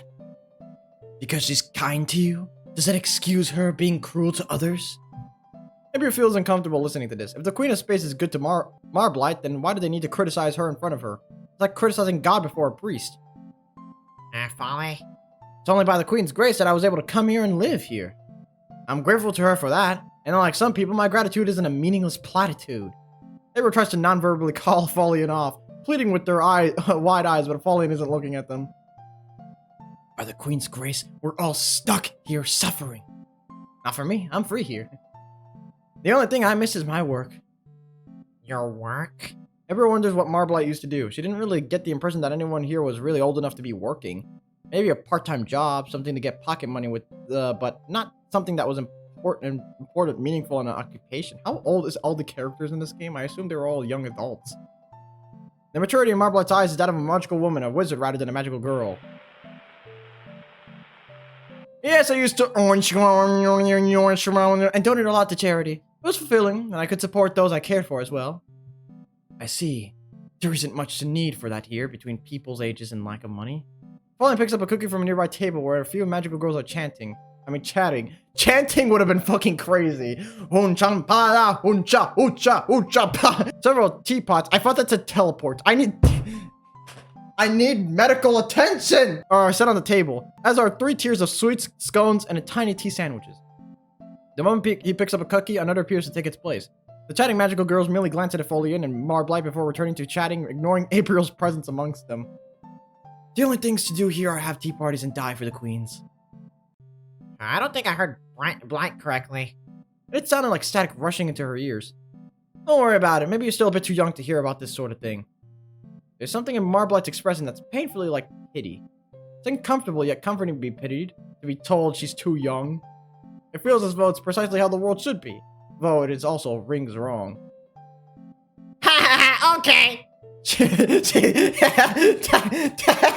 That look of pity is terrifying. April stares out on her feet as she walks. Anyway, I don't have anyone to support here or any charity I would donate earnings to, so besides loving the work itself, there isn't much reason to work anyway. Whoa, that is the wrong fucking character. Actually, I'm curious. Does it say the ages of the characters here? Everyone here has pronouns.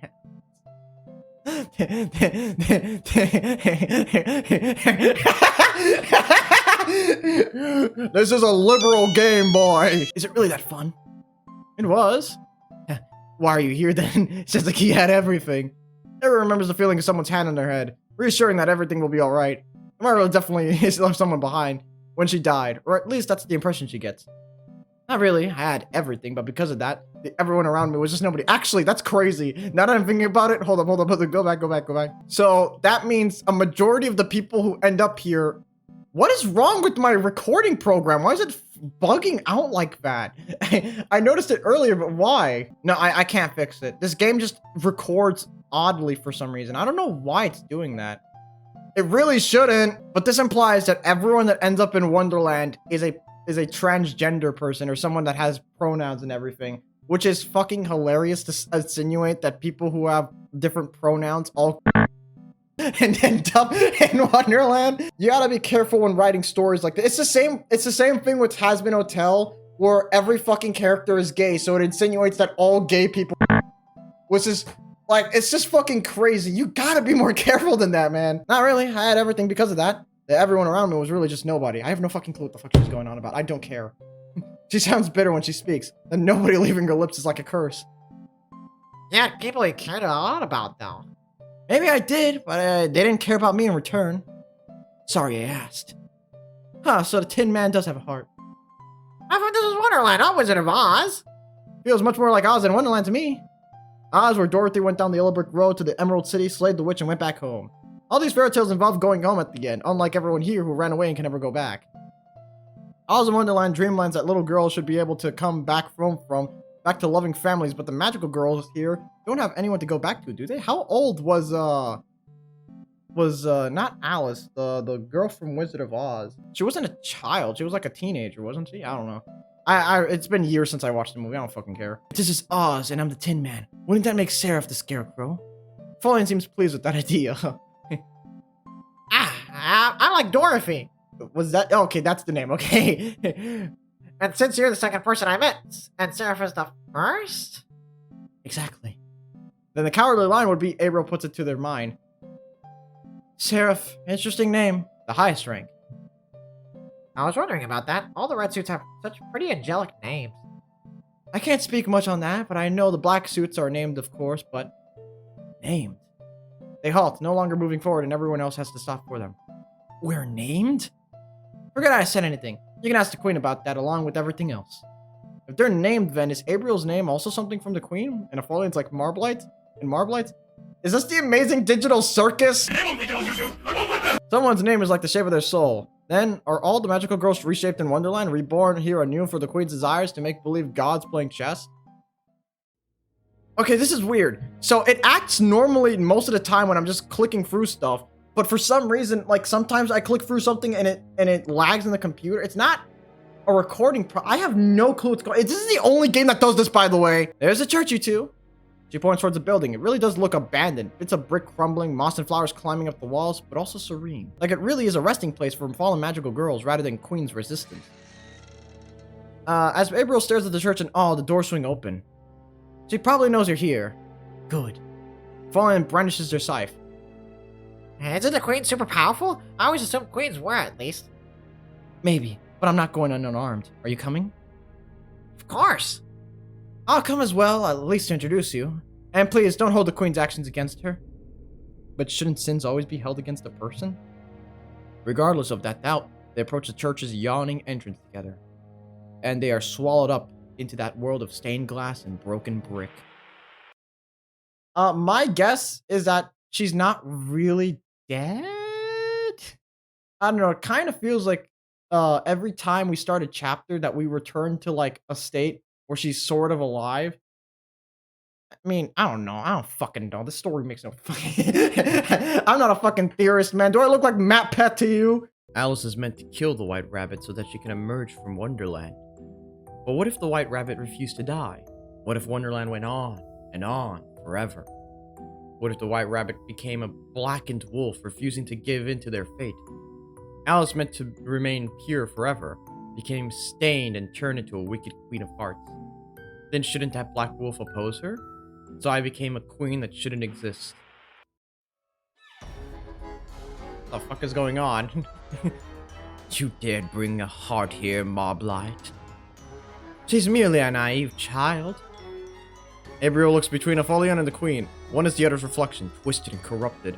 You cannot tell who is the original and who is the reflection, who is perfection and who is corruption. Are you fucking serious? Apollyon is painted in soft watercolors. The queen is broad, bold strokes of acrylic, sharp and unyielding. What the fuck are you talking about? I feel like the conversation switches all the time, man. It switches too fast.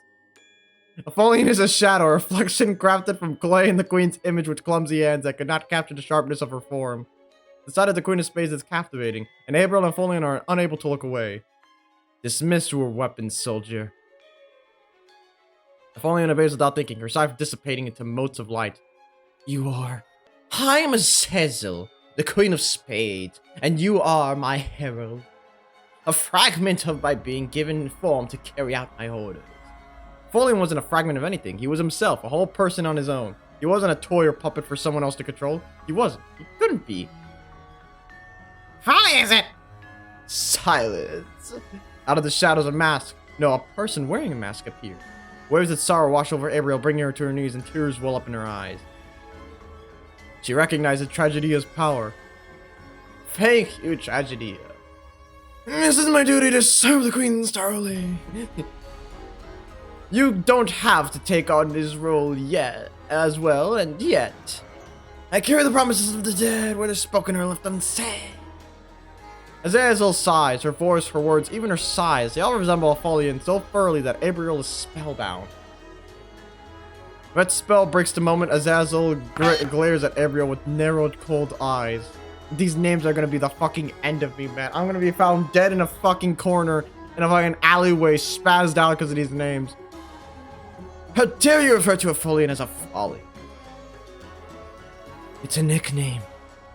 One given with the casual cruelty of a stupid child. Don't you know that words have power, Alice? Abriel sniffled. What? Sniffles. I can't. As soon as I start playing this game, man, my ability to read fucking dissipates. She can't tell if the sorrow in her chest is caused by magic or the scolding. Her name is Abriel. We came here to try to repair Wonderland, starting with why we're fighting this war and killing each other based on our suits. I mean, that's just every Balkan conflict ever. I'm Albanian, you're Serbian, fuck Albania, fuck Serbia. Apollyon stands in front of Abriel, protecting her from that cruel gaze. Is this true, Mobla? Yeah, she isn't a cruel heart, your majesty. I'll vouch for her personally. She was willing to die rather than having Apollyon sacrifice herself for her. Apollyon holds out his hand and helps Abriel stand. Their whole body is trembling, but Apollyon's hand, steadfast and unyielding, grounds them. Is it truly kindness, or is it the condescending pity of a false angel?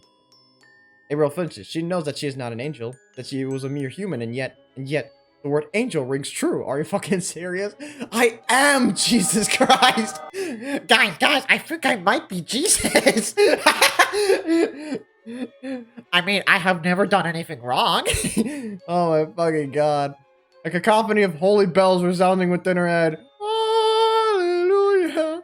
a disgusting, arrogant blasphemy. There was only ever one angel in this world. And his name was Ulysses S. Grant. Wonderland isn't something that can be repaired, Apollyon. When addressing him, the queen's voice softens ever so slightly. As cruel and as harsh as she seems, at least she cares for her subjects. The moment I became Queen of Spades, and she became Queen of Hearts, it was like this. There is nothing to repair. All I can offer you is eternal rest. Apollyon grits her teeth, frustrated by Azazel's words, and as she opens her mouth to respond, kill Alice, and it will be a peaceful one. Apollyon is struck silent. Alice is Abriel. To rest, to die. Kill Abriel. Abraham. Oh my god, it's gone. Oh, it'd be so funny if you killed your son. I will, God, I will. Your Majesty, please. Marblite too falls silent. There are so many words upon her tongue, but all of them have stopped us up and kept from being voiced. No. Must I order you, soldier? Why? Why do I have to kill her? She's an idiot that can barely use her weapon. She's naive, childish, and tactless. Wow. Hey, olaterrio, you're a moron, an idiot, and you should kill yourself now.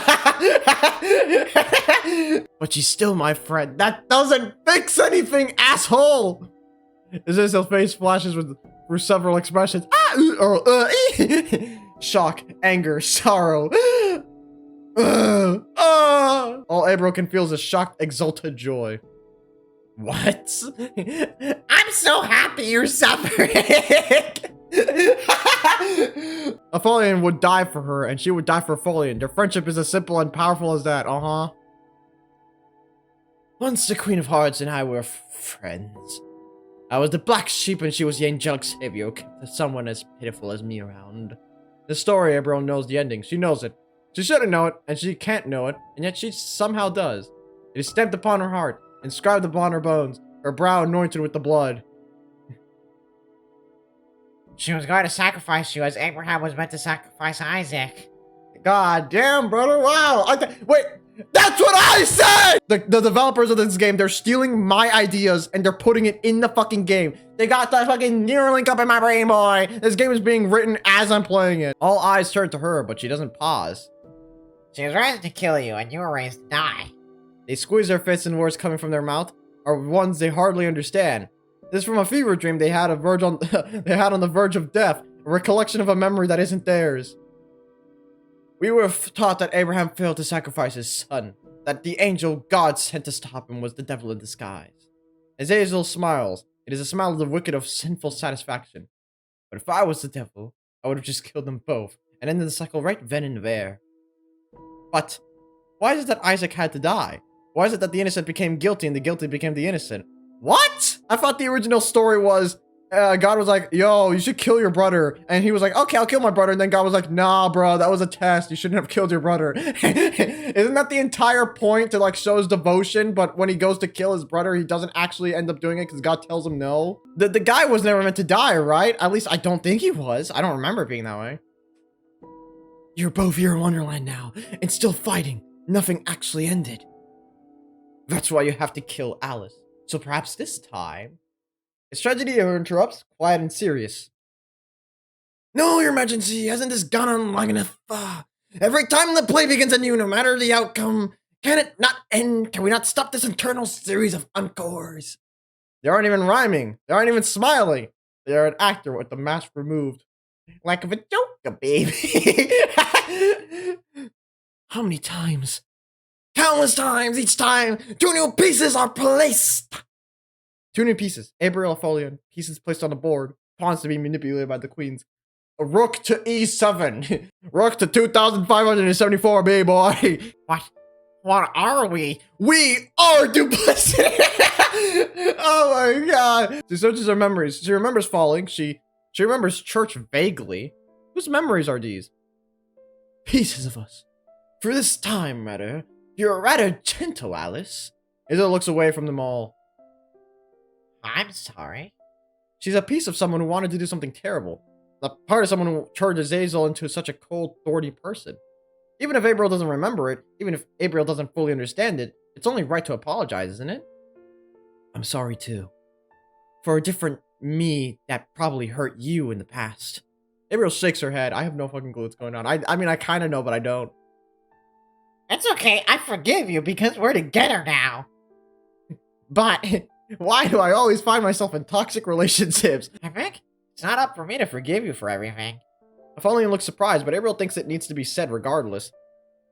The magical girls you killed here in Wonderland, I don't know who can judge you for it. Maybe you're the one that has to forgive yourself. That's crazy. The only person that could forgive me is myself. You don't understand the torment I go through having killed all those people. It isn't a divine salvation that Aphelion needs, but a humane one. Guys, my name is Genghis Khan. I killed a lot of people. And for the record, I'm fucking around, guys. I'm not being serious, because I know some people think I'm serious. I'm not being serious, guys. I'm just gonna clarify that now before someone inevitably goes to the comments and says that. I got that comment one time. It was my orders, so it's our sin. I commanded you, and your hands carried it out. Hearts, diamonds, and even my own troops, who I wish to discard. You commanded me? Commanded by a queen Aphelion had never met. The queen's demands become subconscious demands. They slip between the minds as seams. Often they may come in shadows. I mean dreams, fuck. Azazel's grip tightens on her staff, shepherd's staff. Not like Marblight's wizard staff. It's not a staff to support Azazel, nor to cast healing magic, but a staff commanded to guide others. Nah! I would have never guessed! How much of Aphelion is herself, and how much is her queen? How much of Abriel's is herself, and how much is her queen? What? Okay. How much of Dantelier's sin? The words leave them, whose hands are covered in blood. The girl who acted upon orders, or the queen who ordered her. The blade or the executioner. She carried her orders out. Even if she was ordered, she still bore the sin. And I'll bear mine, and you'll bear yours. And we'll all bear each other. Probably. They all bear sin, but that doesn't make them all sinners, damned to hell. Doesn't that doom them all? I don't know. I don't have a witty response for that. I just genuinely don't know anymore. And yet it doesn't. And yet they're still there. Fuck off, game. You too. You really aren't like the other magical girls here. You're kind of gay. but if you weren't like this, I wouldn't have brought you to the queen. So, Your Majesty, won't you grant their request? Marmalette's words remained April of the order. Oh my god, I can't fucking read. Marblight's words remained Abriel of the orders Aphelion were given. She doesn't want to die, no matter if she exists only as a fragment of someone else, no matter if Aphelion is a fragment of someone else. You really gotta learn how to structure your sentences so you don't repeat yourself like this. No matter if she and Aphelion exist as a fragment of someone else would have worked. That way you only use one sentence, because now you're repeating yourself twice. I'm getting confused. She wants to live. Hallelujah! Doesn't everybody? She wants to atone without bloodshed, without death. Even if I wish to, I don't know how. Wonderland began when we tumbled down the rabbit hole together. But we can't never tumble back out. Oh my god. That is crazy. As Hazel laughs, a dark smile upon her face. How and if I cursed the city by refusing to be sacrificed? The Wonderland is a purgatory for me and for everyone else who dared to take their lives away from God. The only way out is to let her kill me. I refuse to accept that. Abriel can see it in her mind's eyes, or perhaps with a million broken shards of a memory. Azazel upon the altar, and her hands plunging the knife into her chest. Falling upon the altar, Abriel hands plunging the knife into her chest. I won't accept it either. It's gonna be like a JRPG. We have to kill God. Isn't dying for someone else's sake the mature thing to do? No, not technically. It's not mature at all. If that's what adulthood is, I don't want to grow up. That sounds about right for this entire game. We need to age regress. Everybody hop on VR chat. Then you'll eternally remain a child, unable to change anything or save anyone. If the only way to change things is to sacrifice you, I won't do it. Emotion filling her raw and horrible bile in her throat. What the fuck? Her hands trembling, her eyes wet with tears. Is emotion. It's disgusting. If that's what holiness is, I'll sin for the rest of my life. Of course, this game would be like that. This game reads like a has-been hotel shitpost. No matter what God demands it, no matter what angel whispers to her, no matter if even Queen of Hearts herself to place a dagger in her hand, maybe this is what it means to shatter, to splinter. Her head and her heart are both pounding. What fucking religion does this game is based off? Because I went to church as a kid. I never got the impression God wanted me to do shit like this. Alice, Gabriel, do you truly mean that? She and Apollyon were matching expressions, their eyes wide and mouths agape, a potent mixture of emotions holding them in place.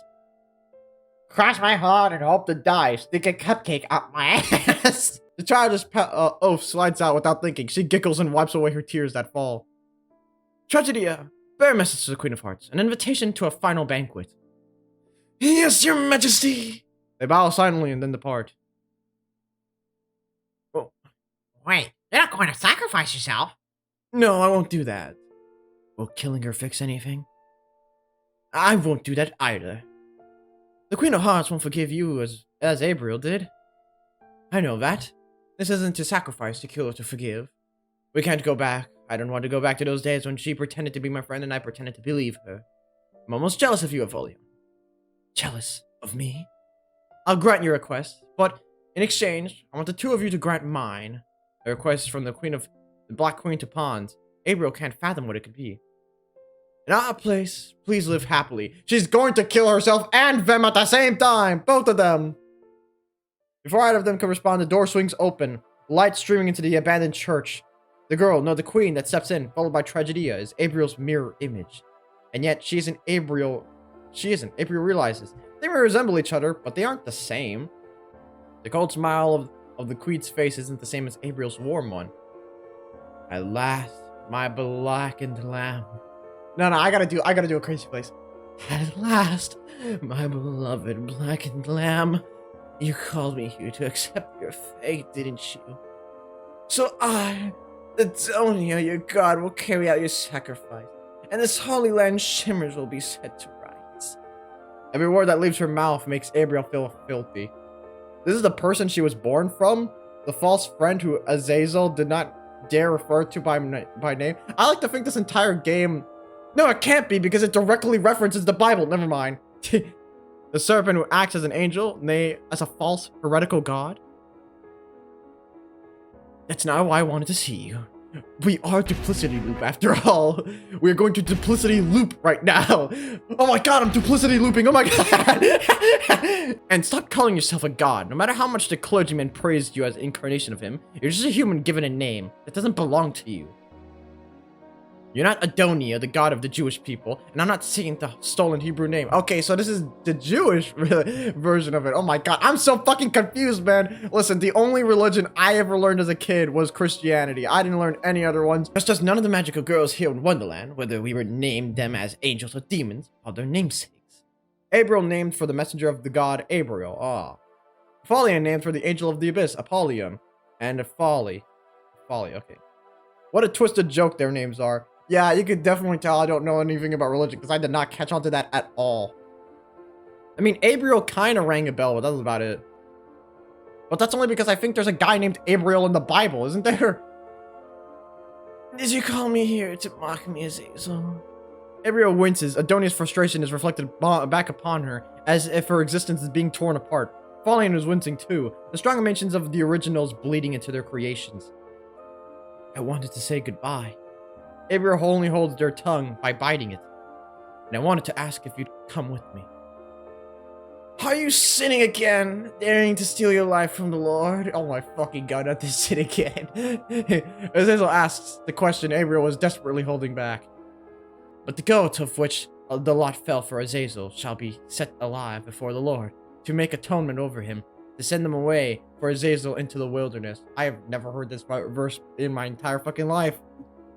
Just as the people of Israel did so on Yom Kippur, the day of the atonement, so too shall I. I would make so many jokes, but YouTube is so fucking picky about this subject right now, I'm not even gonna risk it. I'm waiting till this whole thing blows over, brother. Well, I do not choose the stolen name. I will follow the customs it demands. Abriel has no idea what Azazel is saying. God bless, neither do I. Finally, I relate to the main character. But these words aren't for her ears. They're for Adonia's. I have no plans to die with you again, Azazel. But could you wander in exile with me? There will be no exile. My fate, my role is to sacrifice you. You're a fucking idiot. The words they should have kicked back or else merely muttered under their breath are voiced far too loudly and boldly to be ignored. I understand how this defective Alice moved you to act in absolute heresy. You're the defective one. Silence is pathetic folly you call your peace, Azazel. Her name is Aphelion, and she's right. More like a blight upon this world, just as you are. A pitiful lie with the folly of an existence doomed to oblivion. Azazel pays her insults no mind, and now does Aphelion, who merely smiles. All Adonia is doing is making a fool of herself in her eyes. Moblight, Tragedia, thank you for serving me as well. Abriel, Aphelion, thank you for showing me a different path. While Marblight smiles and inclines her head in response, Tragedia remains expressionless. Otonia, I won't thank you for what you've done to me, but because of Abriel, I know you could have chosen differently. You could have chosen a different path, one where we never died, where we never dragged so many others into our conflict. A path where just one person in my life chose me and not the church. Abriel chose Aphelion over the church, over the queen, chose forgiveness over atonement, chose sin over false purity. Whereas Adonia chose the opposite. I won't let you leave me, Azazel. And yet I'm leaving. I'm leaving, Adonia. No, get back here. You can't just leave me like this. I'm going away from Wonderland, Adonia. What would be the opposite of Wonderland? Welcome to Russia. Azazel lifts up her staff, holding it aloft. She closes her eyes, smiling serenely as if at peace. Not as a sacrifice, not as a scapegoat, not as a queen, not as a magical girl. I'm the Isaac who was set free by an angel, and the Azazel left in the wilderness. What nonsense are you? Azazel breaks her staff over her knee, the wood cracking and splintering as the staff falls apart. And as her symbol of power is destroyed, as one half of the board shattered, Wonderland shakes. But Azazel does not shatter, does not shake. She is merely there one moment and gone the next. All that remains are splinters of wood scattered on the floor. The ground. She points with the shake in one arm, to one of the tinted glass windows overgrown with ivy. The ground is covered in cracks, as if it nothing more than a mere child's playset. The lid of a dire armor and its shoddy construction has given out. The Krakens widen. Oh, what, the Krakens? Oh my god, where are we? At the end of the play, all actors must exit the stage. Tragedia. Did you know about this? No, your majesty, I knew nothing of it. I know nothing of the text your majesty spoke of. I am merely your servant. Or rather, I was. If this trend affair is at an end, then I shall join my comedia who served you too well and too briefly. Comedia, Tragedia's lost counterpart, had once served Adonia? 2 jokers, one for each queen, and yet Tragedia had been forced into the role of both. Maybe you can imagine how taxing it must have been for Comedia to serve the Queen of Hearts. Perhaps that's why you couldn't bear the weight of Wonderland. I wonder, if Wonderland is ending, I wonder what the afterlife will throw at me next. Undertale. Her eyes widen, she rushes to hug Aphelion tightly. Oh my god, you're still here, I'm glad! I shall return to my precious flock, to reassure my angels that the Lord has accepted this sacrifice, and shall deliver us to the heaven's gates. Deborah really thinks of Seraph and Cherub, who must have also lived their own lives and chosen death for their own reasons, and then gotten caught up in this. Wonderland, a purgatory of suicidal girls to become soldiers and die in the name of the queens, or nothing more than traumatized girls given the names of deities. That sounds like a badass fucking anime plot. Accompany me, Tragedia, so that you may bring all their needs with joy. For Adonia, a manufactured joy. For Azazel, a manufactured sorrow. Which is kinder? Which is crueler? Both. I resign, your majesty. Allow me to die in dignity. Adonia turns away, not even responding to Tragedia's insubordination, as if Tragedia's existence is now too shameful to even acknowledge. Damn, I don't want to acknowledge this disgusting child. You should have been an abortion. Accompany me! Yes, your majesty. Tragedia walks one step behind her queen, compelled by her magic to obey her commands. Abriel is relieved at the queen's departure and yet disgusted by her behavior. Directly serving the queen is a burden few magical girls are chosen to bear, and even fewer to survive. She muttered what? What about you? You seem to be doing just fine, Blight. The Queen of Spades was kinder to us, no matter how cold she may seem. We both experienced betrayal from those we gave everything to, so we could understand each other. Even though I'm meant to be a part of her, I can't say I've ever been betrayed. April and I are lucky, aren't we? It seems so. I don't know if we're really that lucky. Maybe Wonderland Falls will disappear like a dream, since we're just pieces of other people. Wonderland is such an illogical and magical place, isn't it? Yeah, none of this makes any sense. A place that should have been like a fairy tale that instead became a nightmare. How many times have I seen that happen? Azazel told us to live happily. Are we meant to do that? Enjoy the time you have left. So I suppose none of you ever lived in the first place. Wonderland is all you've known. I remember a church a little bit, too, but I don't think it was actually from that, what was actually that nice of a place. I never want to hear the word church again. It makes me my skin crawl, and I can't even tell if Azazel's emotions or my own. April takes Apheline's hand and squeezes it. They're both dolls, hollow but still alive. Replications of life-granted souls, like fucking Pinocchio. Doesn't matter, if you're feeling something, then it's yours. Let's go have tea, okay? We can drink tea and eat sweets. Light, you can come too. I love to assist, but I have to go. I should reassure the spades and clubs of the Queen's place. April glances out the window. She can't imagine how much everyone must be panicking. Probably a good idea. The Queen's personal tea room is through that door. She points at the door off to the side, with rusting hinges and wood on the verge of rot. Everything in the church is in a state of decay, as if it had been discarded its holiness, and instead wishes to return to the earth, giving everything back. Everything returns to the earth eventually. Everything returns to the universe eventually. Thank you. Let's go, Abriel. Walk for the door, hand in hand. The world is ending, and they're going to have tea. This sounds like the end of World War II. Golio champ! It does appear that the state of the world is ending. My place as an empire is falling apart. America is going to rival the USSR, and we might end nuclear war. I suppose I'll just have a little bit of tea to celebrate this moment. And ever since then, England has been an irrelevant country. I'm sorry, I shit on England so much. I love you. They sit down side by side, hands still entwined. How could they ever let go? Well, you're gonna die, so it doesn't matter, does it? Abriel slumps down, resting her head on the table. Even the picture-perfect tiers of sandwiches and sweets and the aroma of freshly brewed black tea can't entice her. I think I hate my name. I think I hate mine, too. And I quite the Queen of Conch. And the dogs in the world. Except Marmalade and Tragedy are they're fine. Yeah, these guys can't be older than like 13, bro. This is a fucking crawling in my skin, turn my heart into pieces. This is my last resort. Certification, no breeding. We're technically adults too. Gross. Bro, these we should probably age and get fucking with this game, man.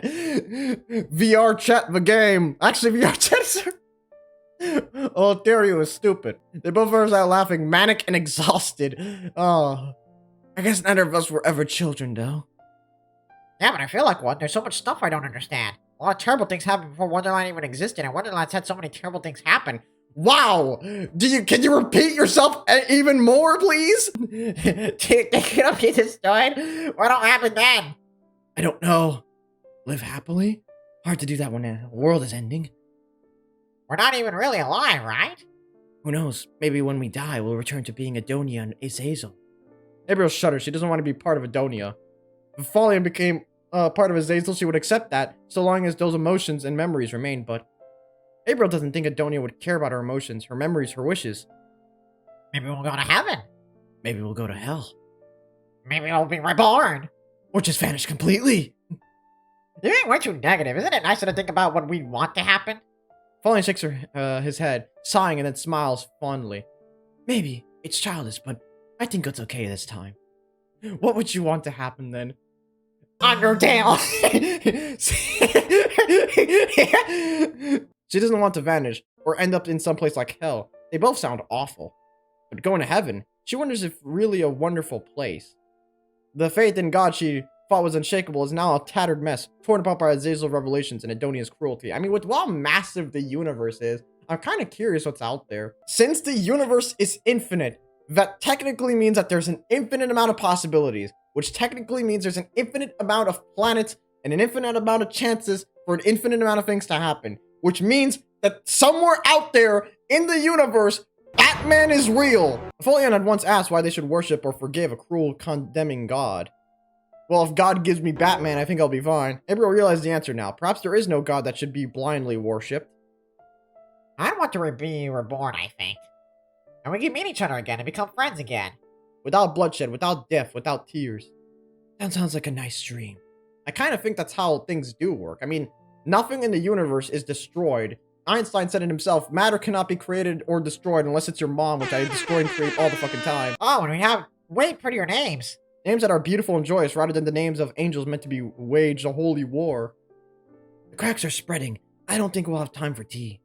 The cracks are, once confined to the outside, spread through the floor, the table, the walls. Everyone lifts her head, startled. Oh, I guess we won't. Finally leans in, the two girls' lips coming together for a brief kiss. Yeah, I thought this was gonna happen. My stomach is growling, man. Hurry up, I'm starving!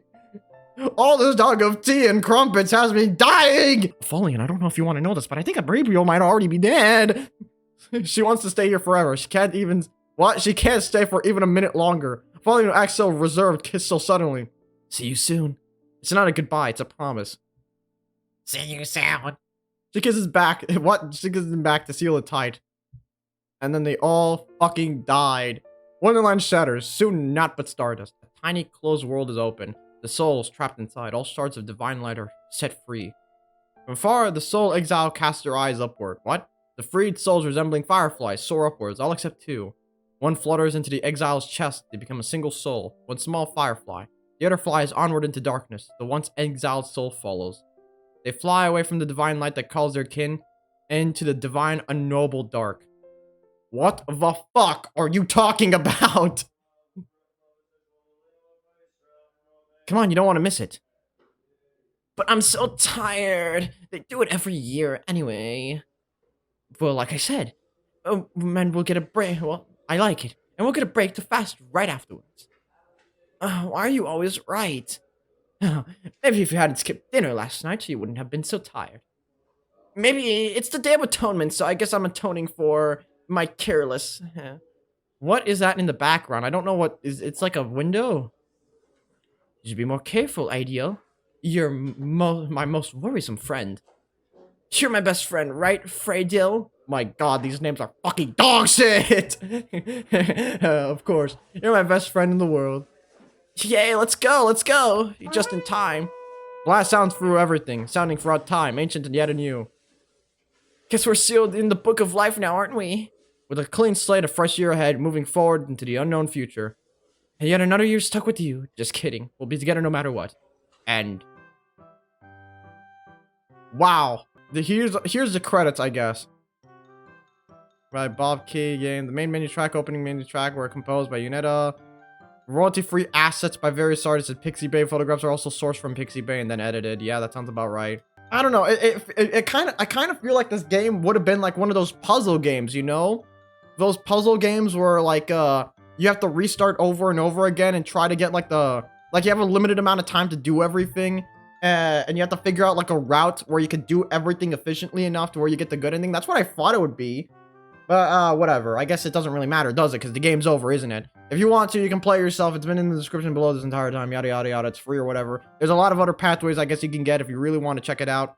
And thank you all so much for watching. What the fuck did I just play?